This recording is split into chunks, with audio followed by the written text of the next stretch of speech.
आप सभी को अस्सलाम वालेकुम और दोपहर का नमस्कार। एजुकेशन अफेयर्स के इस प्लेटफॉर्म पर मैं आप सभी का हार्दिक अभिनंदन और स्वागत करता हूं। जैसा कि हम लोग घटना चक्र, जो कि बीपीएससी के लिए बहुत ही स्पेशल है, जो भी आपका टीआरई 4 हो, 5 हो या अन्य कोई भी प्रतियोगी परीक्षा हो, कॉम्पिटिटिव एग्जाम जो भी हो, उसमें बहुत ही आपके काम आने वाला है। तो हम लोग सामान्य अध्ययन में इतिहास से जुड़े प्रश्नों को देख रहे थे। आइए उस श्रृंखला को आगे बढ़ाते हुए आगे के प्रश्नों को देखते हैं, जिसका हम लोग बहुत ही विस्तार पूर्वक से चर्चा ज़रूर करेंगे। सबसे पहले एक मोटिवेशन है कि समय और शिक्षा का सही उपयोग ही व्यक्ति को सफल बना देता है। कि अपने समय का सदुपयोग कीजिए, अपने लाइफ को एंजॉय करते हुए अपना जो आप समय को जो जो पढ़ाई को जितना समय देते हो उतना दीजिए, फिर उसके बाद अन्य कार्यों को भी कीजिए। तो समय का एक सही उपयोग कीजिए ताकि आप आगे निकल सके। आइए आज के प्रश्नों को देखते हैं कि किस अभिलेख में कलिंग विजय का वर्णन मिलता है। तो कौन से अभिलेख में मिलता है यह? अशोक के कलिंग विजय का उल्लेख अशोक के 13वें बृहत शिलालेख से प्राप्त होता है।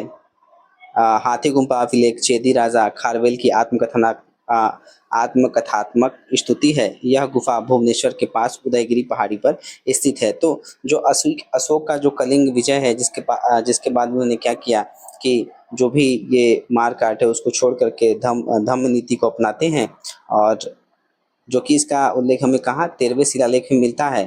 तो थोड़ा इसके विषय में भी समझ लेते हैं कि जो सम्राट अशोक मौर्य हैं, वो सम्राट अशोक क्या है, मौर्य जो राजवंश है उसके एक महान शक्तिशाली शासक थे, और जिन्हें क्या है चक्रवर्ती सम्राट अशोक के नाम से भी जाना जाता है। और उनका शासनकाल लगभग 268 से लेकर के 232 ईस्वी तक माना जाता है। किसका? द ग्रेट अशोक या अशोक का। तो थोड़ा अशोक के बारे में प्रारंभिक जीवन जानते हैं कि वो क्या थे। राजा जो बिंदुसार है उनके पुत्र थे, ठीक। और क्या करते हैं, अपने भाइयों को हरा करके अपने सिंहासन पर बैठते हैं। फिर उसके बाद कलिंग का उदय, कलिंग जो युद्ध है उसका वर्णन है कि 13वें शिलालेख में जहाँ हमें कलिंग का युद्ध मिलता है। कलिंग मतलब जो उड़ीसा में कलिंग है, वहाँ पर ये युद्ध होता है। तो उसके बाद क्या है कि ये कब होता है कलिंग युद्ध?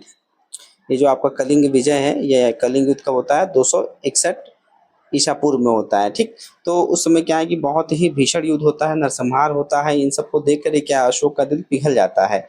और फिर उसके बाद वो क्या करते हैं, जो युद्ध और हिंसा के जो मार्ग है उसको त्याग करके बौद्ध धर्म को वह अपना लेते हैं। और फिर उसके बाद जब बौद्ध धर्म को अपना लेते हैं तो फिर उसका प्रचार प्रसार करते हैं। तो इसको प्रचार प्रसार करने के लिए वो क्या करते हैं, जैसे उनके पुत्र हैं महेंद्र और उनकी पुत्री जो संघमित्रा, उनको कहाँ धर्म प्रचार के लिए कहाँ भेजते हैं? श्रीलंका और अन्य देशों में फिर भेजते हैं। फिर उसके बाद अशोक के जो शिलालेख और स्तंभ हैं, तो उन्होंने क्या किया, पूरे भारत और पड़ोसी देशों में क्या किया, कई शिलालेख और स्तंभ स्थापित करवाए, जिन पर क्या है, जिन पर उनमें क्या है, जो धम्म या फिर धम्म का मतलब जो नैतिक नियम होते हैं, ठीक है। जिन पे क्या है धम्म, धम्म मतलब जो होता है नैतिक नियम हम लोग कह सकते हैं। तो उसका क्या है, वह संदेश देते हैं, ठीक। उसके बाद क्या करते हो, अपने साम्राज्य का विस्तार करते हैं और लगभग 36 से 40 वर्षों तक वो शासन करते हैं। और 232 ईसा पूर्व में क्या हो जाती है, उनकी मृत्यु हो जाती है। फिर उसके बाद क्या है, जो मौर्य साम्राज्य धीरे धीरे धीरे क्या हो जाता है, बहुत ही कमजोर सा हो जाता है। तो ये थोड़ा अशोक जो मौर्य है उनके विषय में थोड़ा सा शॉर्ट परिचय था। आइए आगे देखते हैं कि निम्नलिखित में से कौन से क्षेत्र अशोक के साम्राज्य से सम्मिलित है। तो यह कौन सा क्षेत्र है?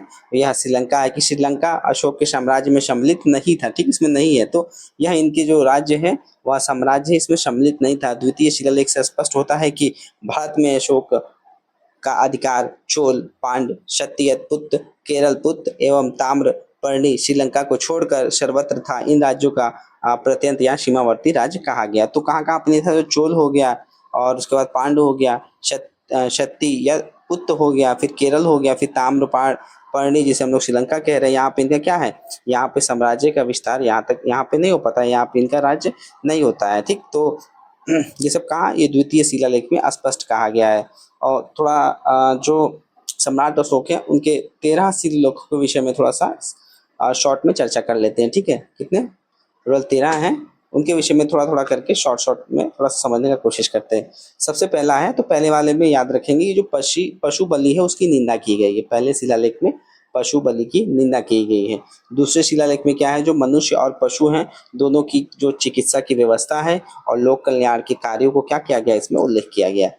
वहीं पे तीसरा शिलालेख क्या है कि अधिकारियों को हर 5 साल में क्या क्या धर्म के जो सिद्धांत है उसका प्रचार के लिए जो दौरे पर जाने का क्या है आदेश दिया गया है। फिर चौथा शिलालेख में क्या है कि जो युद्ध का शंख है उसके जगह पे क्या है धम्म घोष मतलब धर्म की जो घोषणा है उसकी बात कही गई चौथे शिलालेख में। और वहीं पांचवें शिलालेख में धम्म महापात्रों की नियुक्ति का उल्लेख है कि धम्म के लिए कौन कौन से महापात्र है उनका यहाँ उल्लेख है। वहाँ पे छठे शिलालेख में क्या है कि जो राजा होगा वह प्रजा के प्रति क्या है प्रजा के प्रति जिम्मेदार का उल्लेख इसमें लिखा गया है। और अशोक क्या कहते हैं कि जो जनता है किसी भी समय उनसे मिल सकती है, उनसे अपनी समस्याएं बता सकती है, उसका समाधान ले सकती है, किसमें छठे शिलालेख में। वहीं पे सातवें शिलालेख में क्या है कि सभी धर्मों के प्रति जो सहिष्णुता की बात की गई, सभी धर्मों का क्या करना है सम्मान करना है, यहाँ पे सातवें शिलालेख में क्या कहा गया। वहीं आठवें में अशोक की धम्म यात्राओं का उल्लेख है, कहाँ कहाँ पे जो धम्म प्रचार की यात्रा की है उसका उल्लेख है। फिर नौवें में क्या है कि वास्तविक समारोह का वर्णन है, जो फेस्टिवल्स होते हैं उसका इसमें वर्णन है। फिर नौवें शिलालेख में हो गया। फिर 10वें में क्या है कि राजा और जो अधिकारियों को हमेशा प्रजा के हित में क्या करना है काम करने की सलाह दी गई है इस 10वें शिलालेख में। फिर 11वें में क्या है कि धम्म की व्यवस्था की गई है जिसमें बड़े का सम्मान और दासों के साथ अच्छा व्यवहार करने जैसी बातें इसमें शामिल है। वहीं पर 12वें शिलालेख में क्या कहा गया है कि स्त्री महापात्रों को नियुक्त का उल्लेख किया गया है कि स्त्री इसमें जो महापात्र है जो धर्म का प्रचार करेंगे उसमें क्या है स्त्री पात्र भी होंगे। फिर लास्ट जो 13वां शिलालेख है जो कि बहुत ही इंपॉर्टेंट है, इसमें क्या है कि जो कलिंग का युद्ध है उसका वर्णन है। उसके बाद जो अशोक का हृदय परिवर्तन हो जाता है, फिर उनके द्वारा जो धम्म जो विजय की नीति का उल्लेख है हमको इन सब में मिलता है। और इसमें क्या है जो विदेशी राजाओं के साथ उनके जो मैत्रीपूर्ण संबंध है उनका भी इसमें जिक्र है। तो पहले शिलालेख को याद कर लेंगे, थोड़ा सा इंपॉर्टेंट है कि पहले में क्या है कि पशु बलि की निंदा की गई। वहीं 13वें में क्या है कलिंग का युद्ध जो कलिंग युद्ध है उसका वर्णन किया गया है। फिर उसके बाद उनका जो हार्ट है वो चेंज हो जाता है और वह धम्म जो प्रचार प्रसार करते हैं बौद्ध धर्म का। और उसके बाद क्या है जो इसमें विदेशी राजाओं उनके साथ इनका संबंध भी बताया गया है। ठीक, तो ये टोटल 13 शिलालेख थे जिसके विषय में हमने शॉर्ट में थोड़ा सा समझा। अगला प्रश्न है 13 नंबर की, पाटलिपुत्र में स्थित चंद्रगुप्त का महल मुख्यतः बना था, तो किस चीज का बना था या लकड़ियों का बना था, किसका महल चंद्रगुप्त का। ठीक, कि बिहार में पटना के समीप बुलंदी बाग एवं कुम्भहार में की गई खुदाई से मौर्य काल के जो लकड़ी हैं के विशाल भवनों के अवशेष प्रकाश में आए। इन्हें प्रकाश में लाने का जो श्रेय किसको जाता है, इस पूनर महोदय को जाता है। और बुलंदी बाग से नगर के परकोटे के अवशेष तथा कुम्भहार से राजा प्रसाद के अवशेष हमको क्या है प्राप्त हुए हैं। तो जो ठीक ये चंद्रगुप्त के विषय में था। और थोड़ा सा आगे देखते हैं।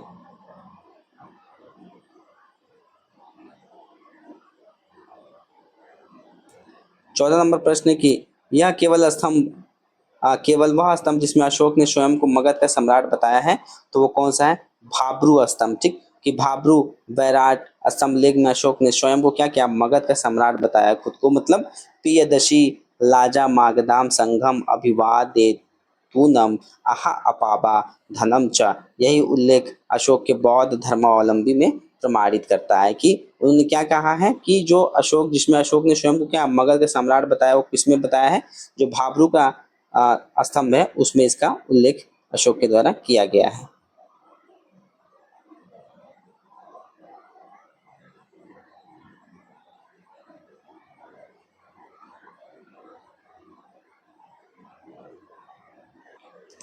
अगला प्रश्न है 15 नंबर कि अशोक के धम्म का मूल संदेश क्या है, तो उनका क्या है कि राजाओं के प्रति वफादारी हो, शांति हो, अहिंसा भी हो, धार्मिक सहिष्णुता भी हो, बड़ों का सम्मान हो। तो इनका ये इसमें से क्या हो जाएगा उपयुक्त सभी हो जाएंगे। तो देखिए इसके थोड़ा जो धम्म नीति अशोक का उनके विषय में चर्चा कर लेते हैं कि अशोक का जो धम्म या धर्म एक नैतिक संहिता है, मतलब नैतिक क्या है एक मोरल जो इसमें बातें हैं उसमें लिखी गई कि हमें क्या करना चाहिए, क्या उचित है, क्या नहीं है, क्या सही है, क्या गलत है। तो इन सब चीज़ों का जो स्पष्टीकरण है वह इस अशोक का धम्म एक जो धम्म चक्र है और सॉरी जो धम्म है धम्म नीति उसमें बताया गया कि अशोक अपने दूसरे और सातवें शिलालेख के माध्यम से क्या संदेश देते हैं कि अपाशीन वे बहुयाने दया दाने सचे सोचे माधवे सद साधवे च, कि अर्थात क्या कम पाप करना कल्याण करना, दया करना, सत्य बोलना, पवित्रता से रहना, स्वभाव में मधुरता लाना और साधुता बनाए रखना। तो इन सब बातों को क्या है, यह अशोक धम्म नीति में बताया गया है। तो एक नैतिक संहिता है कि हमें क्या करना चाहिए, क्या नहीं करना चाहिए। तो पॉजिटिव चीज़ों का यहाँ पे प्रचार प्रसार हुआ है। तो इस प्रकार हम कह सकते हैं धम्म के जो मूल संदेश है वो शांति और अहिंसा है। यहाँ पे क्या पीस और जो नॉन वायलेंस है इसको यहाँ पे प्रोत्साहित किया गया है। थोड़ा और इसके विषय में समझ लेते हैं कि जो अशोक की धम्म नीति का यह कोई धर्म या धर्म नहीं था, ठीक है, बल्कि क्या है एक नैतिक सिद्धांतों और सामाजिक कल्याण पर क्या था, एक आधारित संहिता था, ठीक है। ये कोई क्या था, धर्म नहीं था, एक नैतिक जो सिद्धांत है उसका एक क्या था, एक संहिता था यहाँ पर। और ये कब होता है, जब कलिंग का युद्ध होता है तो अशोक के हृदय जो परिवर्तन होता है उसके बाद यह इसका परिणाम था, ये धम्म जो संहिता है। तो धम्म संहिता में क्या है, जैसे कि अभी हमने चर्चा किया, अहिंसा हो गया, सहिष्णुता हो गया, सामाजिक आचरण हो गया कि माता पिता गुरुजनों उनका सम्मान करना, जल कल्याण करना, लोगों का कल्याण करना, सड़क हो गए, चिकित्सालय हो गए और लोगों पर ध्यान देना, फिर उसके बाद कम पाप करना और अधिक पुण्य करना। तो हम कह सकते हैं कि जो धम्म नीति है तो इसका क्या उद्देश्य है कि अपने साम्राज्य में जो शांति, एकता और नैतिक मूल्यों को क्या करना, स्थापित करना। और अशोक ने इस नीति का प्रचार शिलालेखों और स्तंभों के माध्यम से क्या किया है, स्तंभों से किया है। और इसके लिए क्या किया है कि धम्म महापात्र नामक अधिकारियों की भी नियुक्ति की है, ताकि क्या हो सके, इसका जो प्रचार है प्रचार प्रसार हो सके। और जो धम्म महापात्र है उसमें जो महिला और पुरुष दोनों को यहाँ पे नियुक्तियां की गई हैं। अगला प्रश्न है कि अपने शिलालेख में अशोक सामान्यतः किस नाम से जाने जाते हैं, तो वह प्रियदर्शी के नाम से जाने जाते हैं। कि अशोक के शिलालेख में सर्वत्र उसे दोवा नामप्रिय या फिर दोवा नामप्रिय दशी या देवताओं में का प्रिय मतलब है।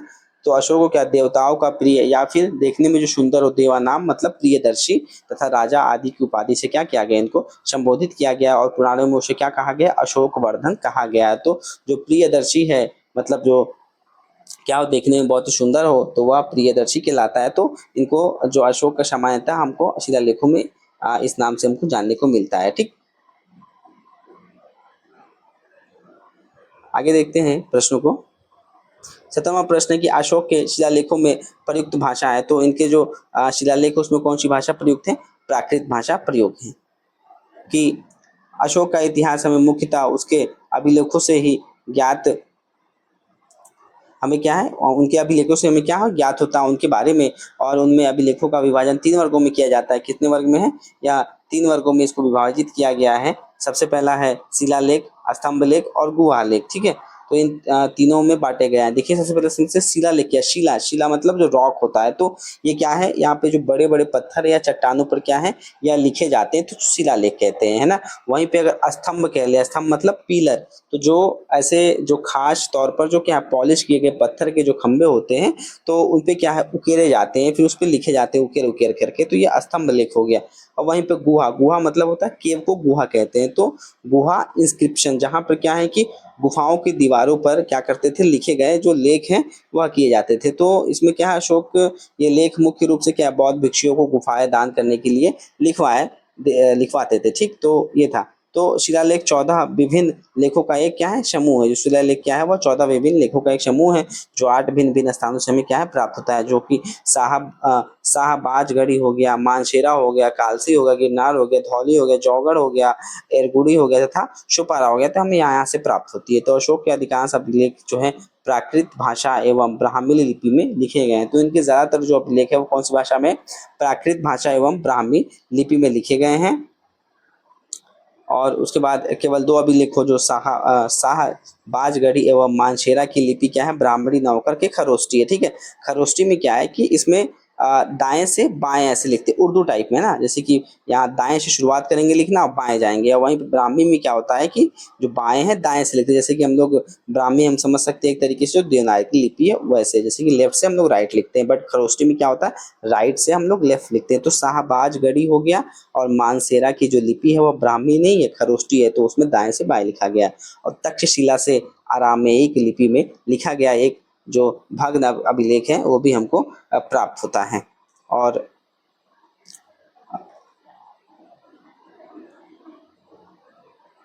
द्विभाषी यूनानी एवं सीरियाई भाषा अभिलेख था लगमान नामक से अरमाइक लिपि में लिखा गया। लगमान से हमें कौन सा मिलता है, अरमाइक जो लिपि है उसमें लिखा गया अशोक का अभिलेख प्राप्त होता है। अशोक के अगला प्रश्न 18 नंबर, अशोक के स्तंभ पर कौन सी लिपि लिखी गई है, तो कौन सी लिखी गई है, शामरी लिपि लिखी गई। ठीक है, अशोक के स्तंभ पर देखिए कैसे कि अशोक का इतिहास हमें मुख्यतः उनके अभिलेखों से ही ज्ञात होता है।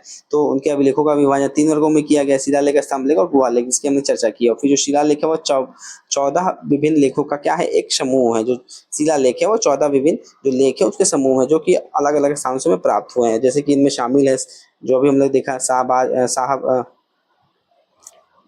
हाँ, ये रहा, कहाँ गया? शाहबाजगढ़ी हो गया, मानसेरा हो गया, कालसी हो गया, गिरनार हो गया, धौली हो गया, जौनगढ़ हो गया, जौगढ़ हो गया, एरागुड़ी हो गया, सुपारा हो गया। ठीक है, तो यहाँ से हमको प्राप्त हुआ है। तो ये शायद प्रश्न थोड़ा रिपीट हो गया है। आइए आगे देखते हैं 19 नंबर प्रश्न कि प्राचीन भारत में निम्नलिखित में से कौन सी एक लिपि दाएं से बाईं ओर लिखी जाती है? तो कौन सी? खरोष्टी लिपि है, जो कहाँ से लिखी जाती है? दाएं से बाएं, जो कि भी बताया, ब्राह्मी जो बाएं से दाएं लिखी जाती है। ठीक है, और आगे देखते हैं।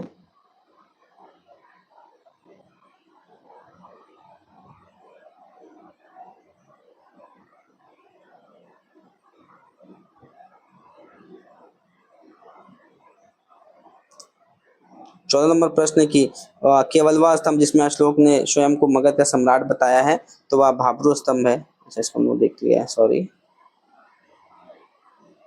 तो कौन सी थी? खरोष्टी लिपि थी, जो कि कहाँ से लिखी जा रही थी? एज अ उर्दू जैसे लिखते हैं, दाएं से बाएं, इधर से ऐसे लिखेंगे और ऐसे ऐसे जाते हुए आगे बढ़ेंगे। ठीक है, तो राइट से लेफ्ट जाते हैं तो वह खरोष्टी लिपि हो गया। अशोक के अभिलेखों को पहली बार इनके द्वारा पढ़ा गया था। तो जो अशोक के अभिलेख है वह सबसे पहले जेम्स प्रिंसेप के द्वारा पढ़ा गया था। कि अशोक के अभिलेख को पहली बार पढ़ने का श्रेय जेम्स प्रिंसेप को जाता है, जो कि 1837 ईस्वी में अशोक के दिल्ली टोपरा अभिलेख को पढ़ने में क्या होते हैं? सफलता प्राप्त करते हैं। फिर अगला प्रश्न है कि ब्राह्मी लिपि को आ, सर्वप्रथम किसने पढ़ा था? तो ब्राह्मी लिपि है वह सर्वप्रथम किसने पढ़ा था? तो वह जेम्स प्रिंसेप से पढ़ा था 1837 ईस्वी में। देखिए थोड़ा सा लिपियों में अंतर समझ लेते हैं यहाँ पे। कुछ ब्राह्मी लिपि है, शारदा लिपि है और खरोष्टी लिपि है। थोड़ा सा इनको भी समझ लेते हैं। सबसे पहले जो ब्राह्मी लिपि है, ठीक है, ब्राह्मी लिपि क्या है कि यह जो ज़्यादातर जो भारतीय लिपियां हैं उनकी जननी मानी गई है। ठीक, और यह बाएं से दाईं ओर लिखी जाती है। और अशोक के जो अधिकतर शिलालेख है इसी लिपि में। वहीं पर खरोष्टी क्या है कि जो दाएं से बाएं लिखी जाती है। और क्या है, जैसे कि आजकल हम लोग उर्दू लिखते हैं ना, वैसे ये दाएं से बाएं। और यह मुख्य रूप से क्या है, भारत के जो पश्चिम उत्तर भाग, जो कि वर्तमान में पाकिस्तान और बलूचिस्तान हो गए। ठीक है, जैसे कि यहाँ पर और इधर साइड पश्चिम उत्तर हो गया ना, पूरब पश्चिम और ये उत्तर। ठीक है, यहाँ पर तो यहाँ पे क्या है, यहाँ पे ये प्रचलित है ना। इसका विकास जो आरामी लिपि है, इससे यहाँ खरोष्टी की विकास हुई है। वहीं पर शारदा लिपि क्या है, इसको भी देख लेते हैं। अभी आया था कि शारदा क्या है, यह ब्राह्मी लिपि का एक विकसित रूप है।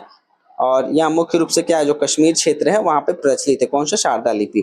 और आज की जो गुरुमुखी जो लिपि है उसका विकास भी शारदा से ही हुआ है, माना जाता है। ठीक, और देवनागरी जो कि हम लोग जानते हैं कि यह आज भारत में सबसे क्या है, अधिक प्रयोग होने वाली एक लिपि है। और इसका विकास भी ब्राह्मी लिपि से हुआ है। और ये भी क्या है, जो बाएं हैं, बाएं ओर से दाएं ओर लिखा जाता है, जैसे कि हिंदी या इंग्लिश जो भी आप लिखते हैं। तो ये थोड़ा सा अंतर था, छोटा अंतर, उसको भी देख लिया हम लोगों ने। और अगला प्रश्न है कि पाटलिपुत्र को किस शासक ने सर्वप्रथम अपनी राजधानी बनाई थी? तो पाटलिपुत्र को सर्वप्रथम किसने अपनी राजधानी बनाई थी? तो चंद्रगुप्त मौर्य। तो यहाँ पे जो ऑप्शन है थोड़ा सा सीमित है। जैसे कि हम लोग जानते हैं कि सबसे पहले पाटलिपुत्र को राजधानी किसने बनाई थी? तो उदयीन ने बनाई थी। परंतु यहाँ पे ऑप्शन में क्या है, चंद्रगुप्त मौर्य ही मानेंगे। ठीक, तो चंद्रगुप्त मौर्य प्राचीन भारत के एक महान सम्राट थे, जैसे कि हम जानते हैं। और मौर्य साम्राज्य के क्या है, चंद्रगुप्त मौर्य जो संस्थापक हैं थे। और उनके जीवन के शासनकाल के बारे में कुछ थोड़ा सा समझते हैं हम लोग की। जैसे कि जैसे हम जानते हैं कि यह जो मौर्य साम्राज्य उसकी स्थापना कैसी होती है। जो चाणक्य है, जिसे हम लोग कौटिल्य कहते हैं, उनकी सहायता से क्या है कि जो नंद वंश है, नंद वंश का शासक रहता है, जो लास्ट शासक कौन सा, धनानंद, उसको फिर क्या करते हैं, हरा देते हैं। क्योंकि जो धनानंद है वह थोड़ा सा जो कौटिल्य है उनकी बेइज्जती कर देता है भरी सभा में, तो वह थोड़ा उससे चिढ़ जाते हैं। फिर एक जो जो चंद्रगुप्त मौर्य उनके साथ मिल करके 322 ईसा पूर्व में मौर्य साम्राज्य की क्या करते हैं, स्थापना करते हैं, 322 ईसा पूर्व में। ठीक है, और उसके बाद क्या है, अपने जो साम्राज्य है उसका विस्तार करते हैं। और उसके बाद जो प्रशासन है, इनका प्रशासन का हमको व्याख्या कहाँ मिलता है, जो चाणक्य की पुस्तक है अर्थशास्त्र, नाम इसका अर्थशास्त्र है, बट यह अर्थशास्त्र से ही रिलेटेड नहीं है। इसमें जो प्रशासन है उसकी व्याख्या की गई है। और अंत में क्या है कि जो अपने अंतिम समय में क्या करते हैं, जैन धर्म को या अपना लेते हैं और उसके बाद जो अपने पुत्र बिंदुसार को सिंहासन दे करके और कहाँ चले जाते हैं, कर्नाटक चले जाते हैं। वहीं पर संलेखना विधि से अपना जो शरीर है वह त्याग देते हैं। कौन? चंद्रगुप्त मौर्य। ठीक, तो थोड़ा सा इनके विषय में शॉर्ट परिचय था। सुन सुन के आप लोग अच्छे से इसको समझ सकते हैं, बहुत बढ़िया से। अगला प्रश्न है कि मौर्य वंश का अंतिम शासक कौन था? तो मौर्य वंश का अंतिम शासक कौन था? बृहद्रथ था। कि अंतिम मौर्य शासक बृहद्रथ था। बृहद्रथ की हत्या जो बृहदत्त की हत्या क्या है, इसके सेनापति जो पुष्यमित्र शुंग के द्वारा 184 ईसा पूर्व में की जाती है। उसके बाद जो है शुंग वंश की स्थापना होती है और मौर्य वंश का जो संस्थापक है चंद्रगुप्त मौर्य था। थोड़ा हम लोगों ने इससे पहले भी चर्चा किया है। और उसके बाद थोड़ा इसके और विषय में समझते हैं कि जो मौर्य वंश है तो किस प्रकार से। सबसे पहले चंद्रगुप्त मौर्य, ठीक है, जो कि 322 से 298 BC ईसा पूर्व में, ठीक, ये सब घटनाएं ईसा पूर्व की है। और उसके बाद क्या है, ये संस्थापक माने जाते हैं चंद्रगुप्त मौर्य। फिर उसके बाद आते हैं बिंदुसार, ठीक है, बिंदुसार, बिंबी नहीं, बिंदुसार। और ये लगभग 298 से लेके 272 तक ये रहते हैं, ठीक है, और ये विस्तार करते हैं। फिर उसके बाद महान शासक आते हैं अशोक, जो कि इसको और बहुत ही विस्तार रूप से और इसको विश्व भर में फैलाने का प्रयास करते हैं, मतलब भारत से भी और बाहरी देशों में भी। तो जो बिंदुसार के पुत्र हो गए और ये जो कलिंग युद्ध के बाद इन्होंने क्या किया, अशोक ने जो धर्म अपनाया, मतलब बौद्ध धर्म अपनाया और जो धम्म सिद्धांत है या धम्म संहिता उसका भी प्रचार प्रसार किया। और लास्ट में जो इसके शासक आ जाते हैं बृहद्रथ। कौन आ जाते हैं? बृहद्रथ। लगभग 187 ईसा पूर्व से लेकर के 180 पूर्व ईसा पूर्व तक यह माना जाता है। और यह जो मौर्य वंश है उसका लास्ट शासक था कौन? बृहद्रथ। और इसकी हत्या कौन करता है? जो इसका सेनापति है पुष्यमित्र शुंग ने कर दिया। और उसके बाद क्या है, शुंग वंश की स्थापना कर देता है। तो ये थोड़ा सा शॉर्ट परिचय था। आइए 25वां नंबर प्रश्न है कि अंतिम मौर्य सम्राट कौन था? तो बृहद्रथ था। हम लोगों ने देखा कि सबसे पहले चंद्रगुप्त मौर्य, उसके बाद बिंदुसार, उसके बाद बिंदुसार के बाद अशोका और अशोक के बाद बृहद्रथ। तो ये लास्ट शासक था। अगला नंबर प्रश्न है कि अशोक की नीति के आर्थिक परिणामों के कारण ही मौर्य साम्राज्य का पतन अधिकांश उचित था। इस तथ्य को किसने कहा है? तो किसको विश्वास है इस तथ्य में, किसको किसने विश्वास किया? तो यह विश्वास रोमिला थापर ने किया कि जो प्रसिद्ध इतिहासकार रोमिला थापर है उनका क्या मत है कि जो अशोक की नीति के आर्थिक परिणामों के कारण ही मौर्य साम्राज्य का पतन हुआ है। कि जो उनके आर्थिक नीति थे उसी के कारण क्या है, जो मौर्य साम्राज्य है उसका जो पतन है या उसकी समाप्ति होती है। तो इसको थोड़ा समझते हैं कि जो प्रसिद्ध रोमिला थापर एक इतिहासकार है उनका क्या मानना है कि जो अशोक की नीतियां थी उसके कारण जो है, जो आर्थिक नीतियां हैं उसके कारण जो है मौर्य साम्राज्य की क्या हो जाती है, पतन हो जाता है, मतलब समाप्त हो जाता है। क्यों? क्योंकि उनका मानना था कि जो धर्म पर है उन्होंने बहुत सारा खर्च किया। अशोक ने जो है बौद्ध धर्म के प्रचार के लिए बहुत ज़्यादा दान दिया, बहुत ज़्यादा खर्च किया। और जिससे क्या है, जो राजकोष है उस पर ज़्यादा क्या है, बहुत ही मतलब दबाव पड़ा। और जिससे क्या है, शासकों के लिए आर्थिक जो संकट है वह उत्पन्न हुआ। फिर दूसरा क्या बताते हैं कि अहिंसा की नीति है ना, कि अशोक की अहिंसा की नीति के कारण क्या है कि जो सेना का उपयोग है कम हो गया। और उसके बाद क्या है, जो जब सेना का उपयोग कम हो गया तो सेना क्या होने लग गई, अब कमजोर हुई और साम्राज्य की जो रक्षा है और उस पर क्या है, नकारात्मक प्रभाव पड़ने लग गया। ठीक, क्योंकि वो क्या करते हैं कि जो कलिंग युद्ध है उसके पास उसके बाद क्या करते हैं, अहिंसा की जो नीति है उसको अपनाते हैं, मतलब मारकाट बिल्कुल हम नहीं करेंगे। वहीं पे इसकी तीसरा वजह बताते हैं कि जो प्रशासनिक बोझ है, रोमिला थापर यह वजह बताते हैं कि प्रशासनिक बोझ, जैसे क्या साम्राज्य की जो विशाल जो नौकरशाही हो गया या फिर धम्म महापात्रों की ये जो नियुक्तियां हैं, क्या इसमें बहुत ज़्यादा खर्च होने लग गया। तो टोटल मिला क्या है, जो आर्थिक परिणाम है इसकी वजह से क्या बताते हैं कि इसकी जो है पतन होना शुरू हो जाता है। किसका? जो बौद्ध धर्म है, और सॉरी बौद्ध धर्म नहीं, जो हमारा मौर्य है साम्राज्य, उसका जो है क्या पतन होना शुरू हो जाता है। अगला प्रश्न है कि बराबर की गुफाओं का उपयोग किसने आश्रय गृह के रूप में किया है? तो वह आजीविकाओं ने किया है। ठीक, कि मौर्य युग में पहाड़ियों को काट करके निवास स्थान बनाने की जो कला है पूर्ण विकास हुआ है। और अशोक तथा उसके पौत्र दशरथ के समय में बराबर तथा नागार्जुनी पहाड़ियों को काटकर आजीविकों के लिए आवास बन गए थे। अशोक के समय बराबर पहाड़ी की गुफाओं में सुदामा की गुफा और कर्ण चौपर आदि गुफा क्या है, प्रमुख है। तो आजीविका के विषय में थोड़ा समझते हैं कि ये जो आजीविका है आखिर है क्या। तो यह क्या है, एक प्राचीन संप्रदाय क्या है, इसके विषय में मैंने इससे पहले और सामान्य अध्ययन में चर्चा किया है, थोड़ा इसको समझ लेते हैं। इसका चर्चा जो हिंदी साहित्य उसमें भी मैंने किया है। तो जो आजीविका है क्या है, एक प्राचीन भारतीय संप्रदाय है जो क्या मानता है, जो नियतिवाद मतलब जो भाग्य पर विश्वास करता है कि भैया जो लकीर ने कह दिया, जो पहले से बना बनाया है वही होवेगा, चाहे तुम जो जितना कर लो कुछ नहीं फर्क पड़ने वाला। तो ये जो भाग्य है उस पर विश्वास करता है, ना कि कर्म पर। कौन? आजीविका संप्रदाय। तो यह सब कुछ किसको मानते हैं? यह सब कुछ पहले से ही ये मानते हैं कि सब कुछ क्या है, पहले से ही निश्चित है। भैया हम आए हैं तो सब कुछ क्या है, पहले से ही निश्चित है। तो आजीविका और जो बराबर की गुफाएं हैं, थोड़ा इसके विषय में भी देख लेते हैं कि जो आजीविका है संप्रदाय के जो भिक्षुओं के लिए मौर्य सम्राट ने बिहार के गया जिले में स्थित बराबर की पहाड़ियाँ, ठीक, जो बराबर की पहाड़ियाँ है कहाँ पे? गया में है। तो उन्होंने क्या किया, जो अशोक है उन्होंने इनको काट करके इनके लिए वहाँ व्यवस्था बना दी, ठीक। तो अशोक का क्या इसमें योगदान रहा कि सम्राट अशोक ने क्या किया, इन गुफाओं को आजीविकाएं जो भिक्षुओं हैं उनके निवास के लिए समर्पित कर दिया। फिर कला और वास्तुकला की जो ये अभी वर्तमान में जो ये गुफाएं देखने को मिलती हैं, यह गुफाएं अपने पॉलिश की हुई सतहों और विशिष्ट वास्तुकलाओं के लिए क्या है, जानी जाती है, और जो पर्यटन का भी क्षेत्र बनी हुई है। तो ये थोड़ा सा जो आजीविका है और बराबर की गुफाएं जो कि गया, और गया कहाँ है? बिहार में। तो इसके विषय में थोड़ा सा था। अगला प्रश्न है कि मौर्य काल में सर्वाधिक प्रसिद्ध केंद्र था कि 28 नंबर प्रश्न है कि मौर्य काल में शिक्षा का सर्वाधिक प्रसिद्ध केंद्र था, तो कौन सा था? तक्षशिला की वैशाली वर्तमान में बिहार का एक जिला है। प्राचीन काल में वैशाली बुद्ध एवं जैन धर्म से जुड़ा था, और यही 6ठी शताब्दी ईसा पूर्व में वज्जी संघ के अंतर्गत एक प्रमुख गणराज्य बन जाता है। और महावीर स्वामी का जन्म वैशाली के कुंड ग्राम में हुआ था, और नालंदा बौद्ध शिक्षा का महत्वपूर्ण केंद्र था। उस समय सर्वप्रथम यहाँ बौद्ध विहार की स्थापना गुप्त काल में कराई गई थी, और तक्षशिला मौर्य काल में हिंदू एवं बौद्ध शिक्षा का प्रमुख केंद्र था। यहाँ विश्व भर से लोग पढ़ने भी आते थे। तो आखिर जो तक्षशिला है, तो वह आखिर जो मौर्य काल है उसमें शिक्षा का ही जो सर्वाधिक केंद्र था वो क्यों था? नालंदा, उज्जैन ये सब क्यों नहीं था? तो मौर्य काल में जो शिक्षा का सर्वाधिक प्रसिद्ध जो केंद्र है तक्षशिला था, और जो इसके महत्वपूर्ण बहुत सारे कारण हैं। तो सबसे पहले क्या है कि यह शिक्षण संस्थान नहीं था, क्या था ये, बल्कि यह ज्ञान का क्या अंतर्राष्ट्रीय केंद्र बन चुका था। कि यहाँ पे जो ये तक्षशिला यहाँ ये क्या था, अंतर्राष्ट्रीय एक केंद्र बन चुका था, जहाँ विदेश से लोग यहाँ पे आकर के शिक्षाएं प्राप्त करती थी। तो इसका प्रसिद्ध होने का कारण क्या है, जैसे कि चाणक्य और जो चंद्रगुप्त मौर्य है इसका संबंध भी क्या है, तक्षशिला से है। और वहीं ये तक्षशिला क्या करती है कि हमें विविध विषयों का ज्ञान देती है, जैसे व्याकरण हो गया, ज्योतिष हो गया, आयुर्वेद हो गया, युद्ध कला हो गया, राजनीति हो गया। और ये क्या था, अंतर्राष्ट्रीय केंद्र था कि यहाँ पे जो पश्चिम उत्तर से एक महत्वपूर्ण व्यापार का मार्ग भी क्या था, यहाँ पर स्थित था।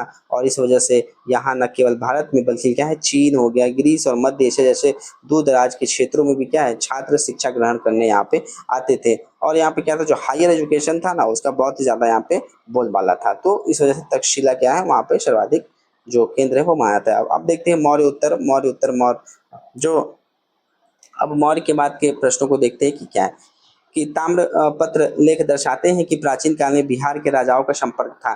कि ताम्र पत्र है ना, तो उस पे क्या दिखाते हैं कि जो प्राचीन काल है पहले के समय में जो बिहार के जो राजा थे उनका संपर्क कहाँ कहाँ था, तो जो जावा सुमात्रा से था। जावा सुमात्रा कहाँ, इंडोनेशिया वर्तमान में कह सकते हैं। तो वहां तक क्या था, संबंध था किसका, बिहार का। कि पाल वंशी शासक देवपाल देवपाल बौद्ध मतानुयायी था। जो पाल वंशी शासक है देवपाल, है ना। तो अब पाल वंशी के विषय में भी समझेंगे, थोड़ा उसको पहले पढ़ लेते हैं कि पाल वंशी शासक देवपाल बौद्ध का जो क्या था, बौद्ध धर्म को यहाँ मानने वाला था। कौन? जो पाल वंश के राजा थे, है ना। कौन? देवपाल। लेखों में उसे क्या क्या कहा गया है, परम सौगत कहा गया है। इन्होंने जावा के शैलेंद्र वंशी शासक बाल पुत्र देव के अनुरोध पर क्या किया था, उसे नालंदा में एक बौद्ध विहार बनवाने के लिए 5 गांव क्या किए थे, दान किए थे। ठीक, किसने किया था, जो बाल पुत्र देव है उनके अनुरोध पर क्या किया, नालंदा में एक बौद्ध विहार बसाने के लिए बनवाने के लिए 5 गांव इन्होंने दान किया था। ठीक, तो पाल वंशी के विषय में देख सकते हैं। जो पाल वंश है उनके विषय में, कि जो पाल वंश है वह मध्यकालीन भारत का क्या है, एक महत्वपूर्ण राजवंश था, और जो लगभग क्या है 8वीं शताब्दी से लेकर 12वीं शताब्दी तक रहती है। ठीक, पाल वंश है ना, मध्यकाल में रहता है ये। और थोड़ा इनके जो वंश के राजा हैं उनके विषय में देख लेते हैं कि सबसे पहले क्या है, गोपाल। पाल वंश में सबसे पहले गोपाल, इनका समय 750 से लेके 770 ईसा पूर्व। ठीक, उसके बाद सॉरी ईसा पूर्व नहीं, ईस्वी तक है ना गोपाल। उसके बाद यहाँ क्या थे, पाल वंश के शासक थे कौन, गोपाल पाल वंश के संस्थापक थे। पहले ये हो गए, फिर गोपाल के बाद आते हैं धर्मपाल। ठीक, धर्मपाल लमसम 710 से लेकर के 770 से लेकर के, ठीक है, 750 से 770 से लेकर के 770 से लेकर 810 ईस्वी तक रहते हैं धर्मपाल। और धर्मपाल क्या है, यह पाल वंश के सबसे प्रतापी शासक है, बड़े खतरनाक है कौन, धर्मपाल। और इन्होंने क्या किया था कि विक्रमशिला जो विश्वविद्यालय है उसकी स्थापना की थी, और जो नालंदा विश्वविद्यालय उसको पुनर्जीवित किया था। मतलब उसमें थोड़ा थोड़ा जो दिक्कतें आई थी, टूटा फूटा था, तो उस विद्यालय को थोड़ा सही कराया था। तो जो धर्मपाल है वह विक्रमशिला विश्वविद्यालय के संस्थापक हैं। फिर उसके बाद गोपाल हो गए, धर्मपाल हो गए। अब उसके बाद कौन आते हैं, देखिए गोपाल, गोपाल, धर्मपाल।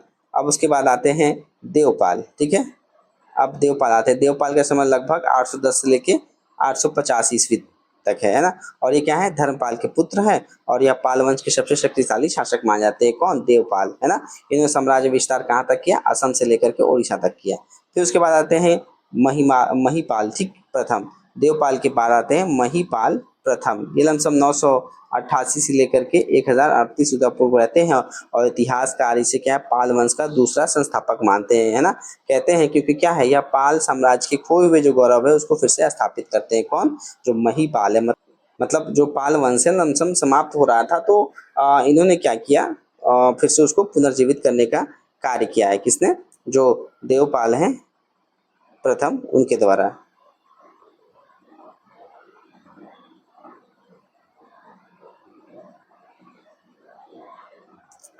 ठीक है, तो महीपाल हो गया ना। किस तरह से था, सबसे पहले था गोपाल, धर्मपाल, देवपाल, उसके बाद महीपाल प्रथम, फिर उसके बाद आते हैं रामपाल, है ना। रामपाल कब से कब है, 1077 से लेकर 1120 ईस्वी तक रहते हैं। ठीक है, और यह पाल वंश का क्या है, अंतिम शासक है ना। सबसे पहले शासक है गोपाल, सबसे पहले शासक गोपाल, और लास्ट वाले कौन से हैं, रामपाल। तो रामपाल का समय क्या है, 1077 से लेकर के 1120, 1077 से लेके 1120 ईस्वी तक रहते हैं, और ये लास्ट शासक है।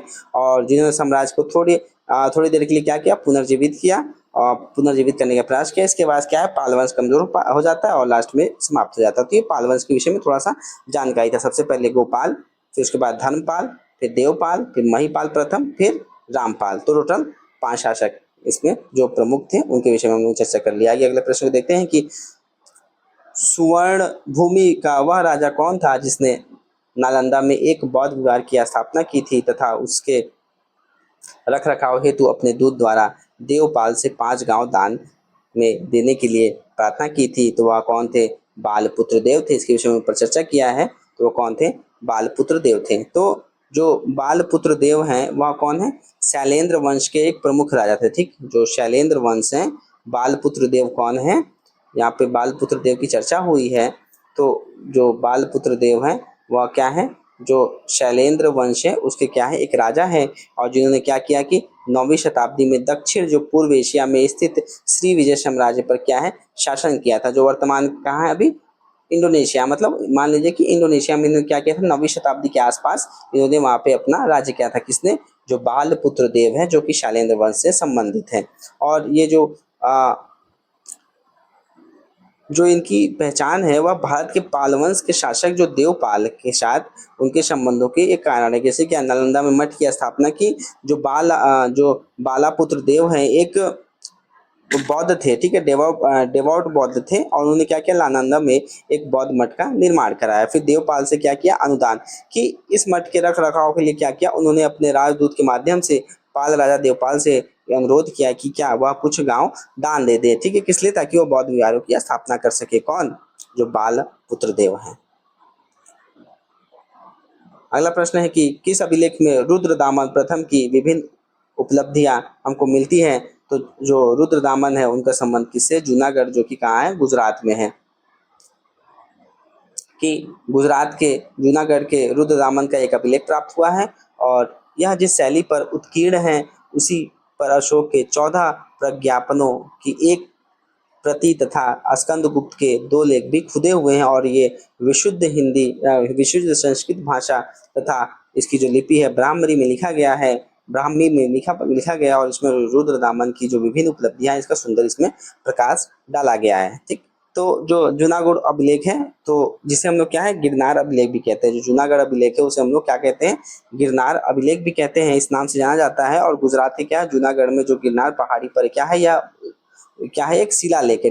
ठीक है, रॉक पे लिखा गया है, शिला मतलब रॉक है ना। तो यह अभिलेख क्या है, कई शासकों के इसमें इतिहास और महत्वपूर्ण घटनाओं का क्या हमें अभिलेख मिलता है। जैसे कि हम लोगों ने यहाँ पे देखा कि स्कंदगुप्त हो गए, और उसके बाद स्कंदगुप्त भी है, और तथा अशोक हो गए।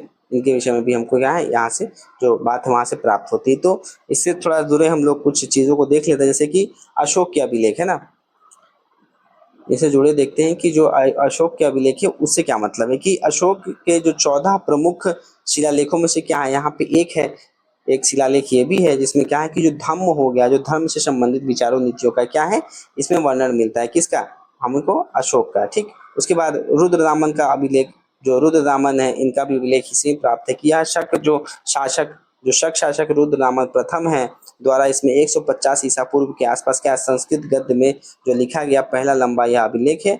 और इसमें क्या उनके विजयों का प्रशासनिक जो कार्य हो गए, या सबसे महत्वपूर्ण क्या है जो सुदर्शन झील के पुनर्निर्माण का जो है क्या इसमें वर्णन मिलता है। किसमें, जो जूनागढ़, जो गुजरात के जूनागढ़ अभिलेख है, या फिर जैसे हम लोग क्या कह रहे हैं गिरनार का अभिलेख भी कह रहे हैं। तो इसमें सबसे महत्वपूर्ण क्या है, जो सुदर्शन झील है इसकी इसमें क्या पुनर्निर्माण कराया जाता है। फिर वहीं पे अस्कंद गुप्त से यहाँ जुड़ी क्या बात कही गई है कि जो गुप्त सम्राट है अस्कंद गुप्त का जो अभिलेख है इसी चट्टान पर अंकित है।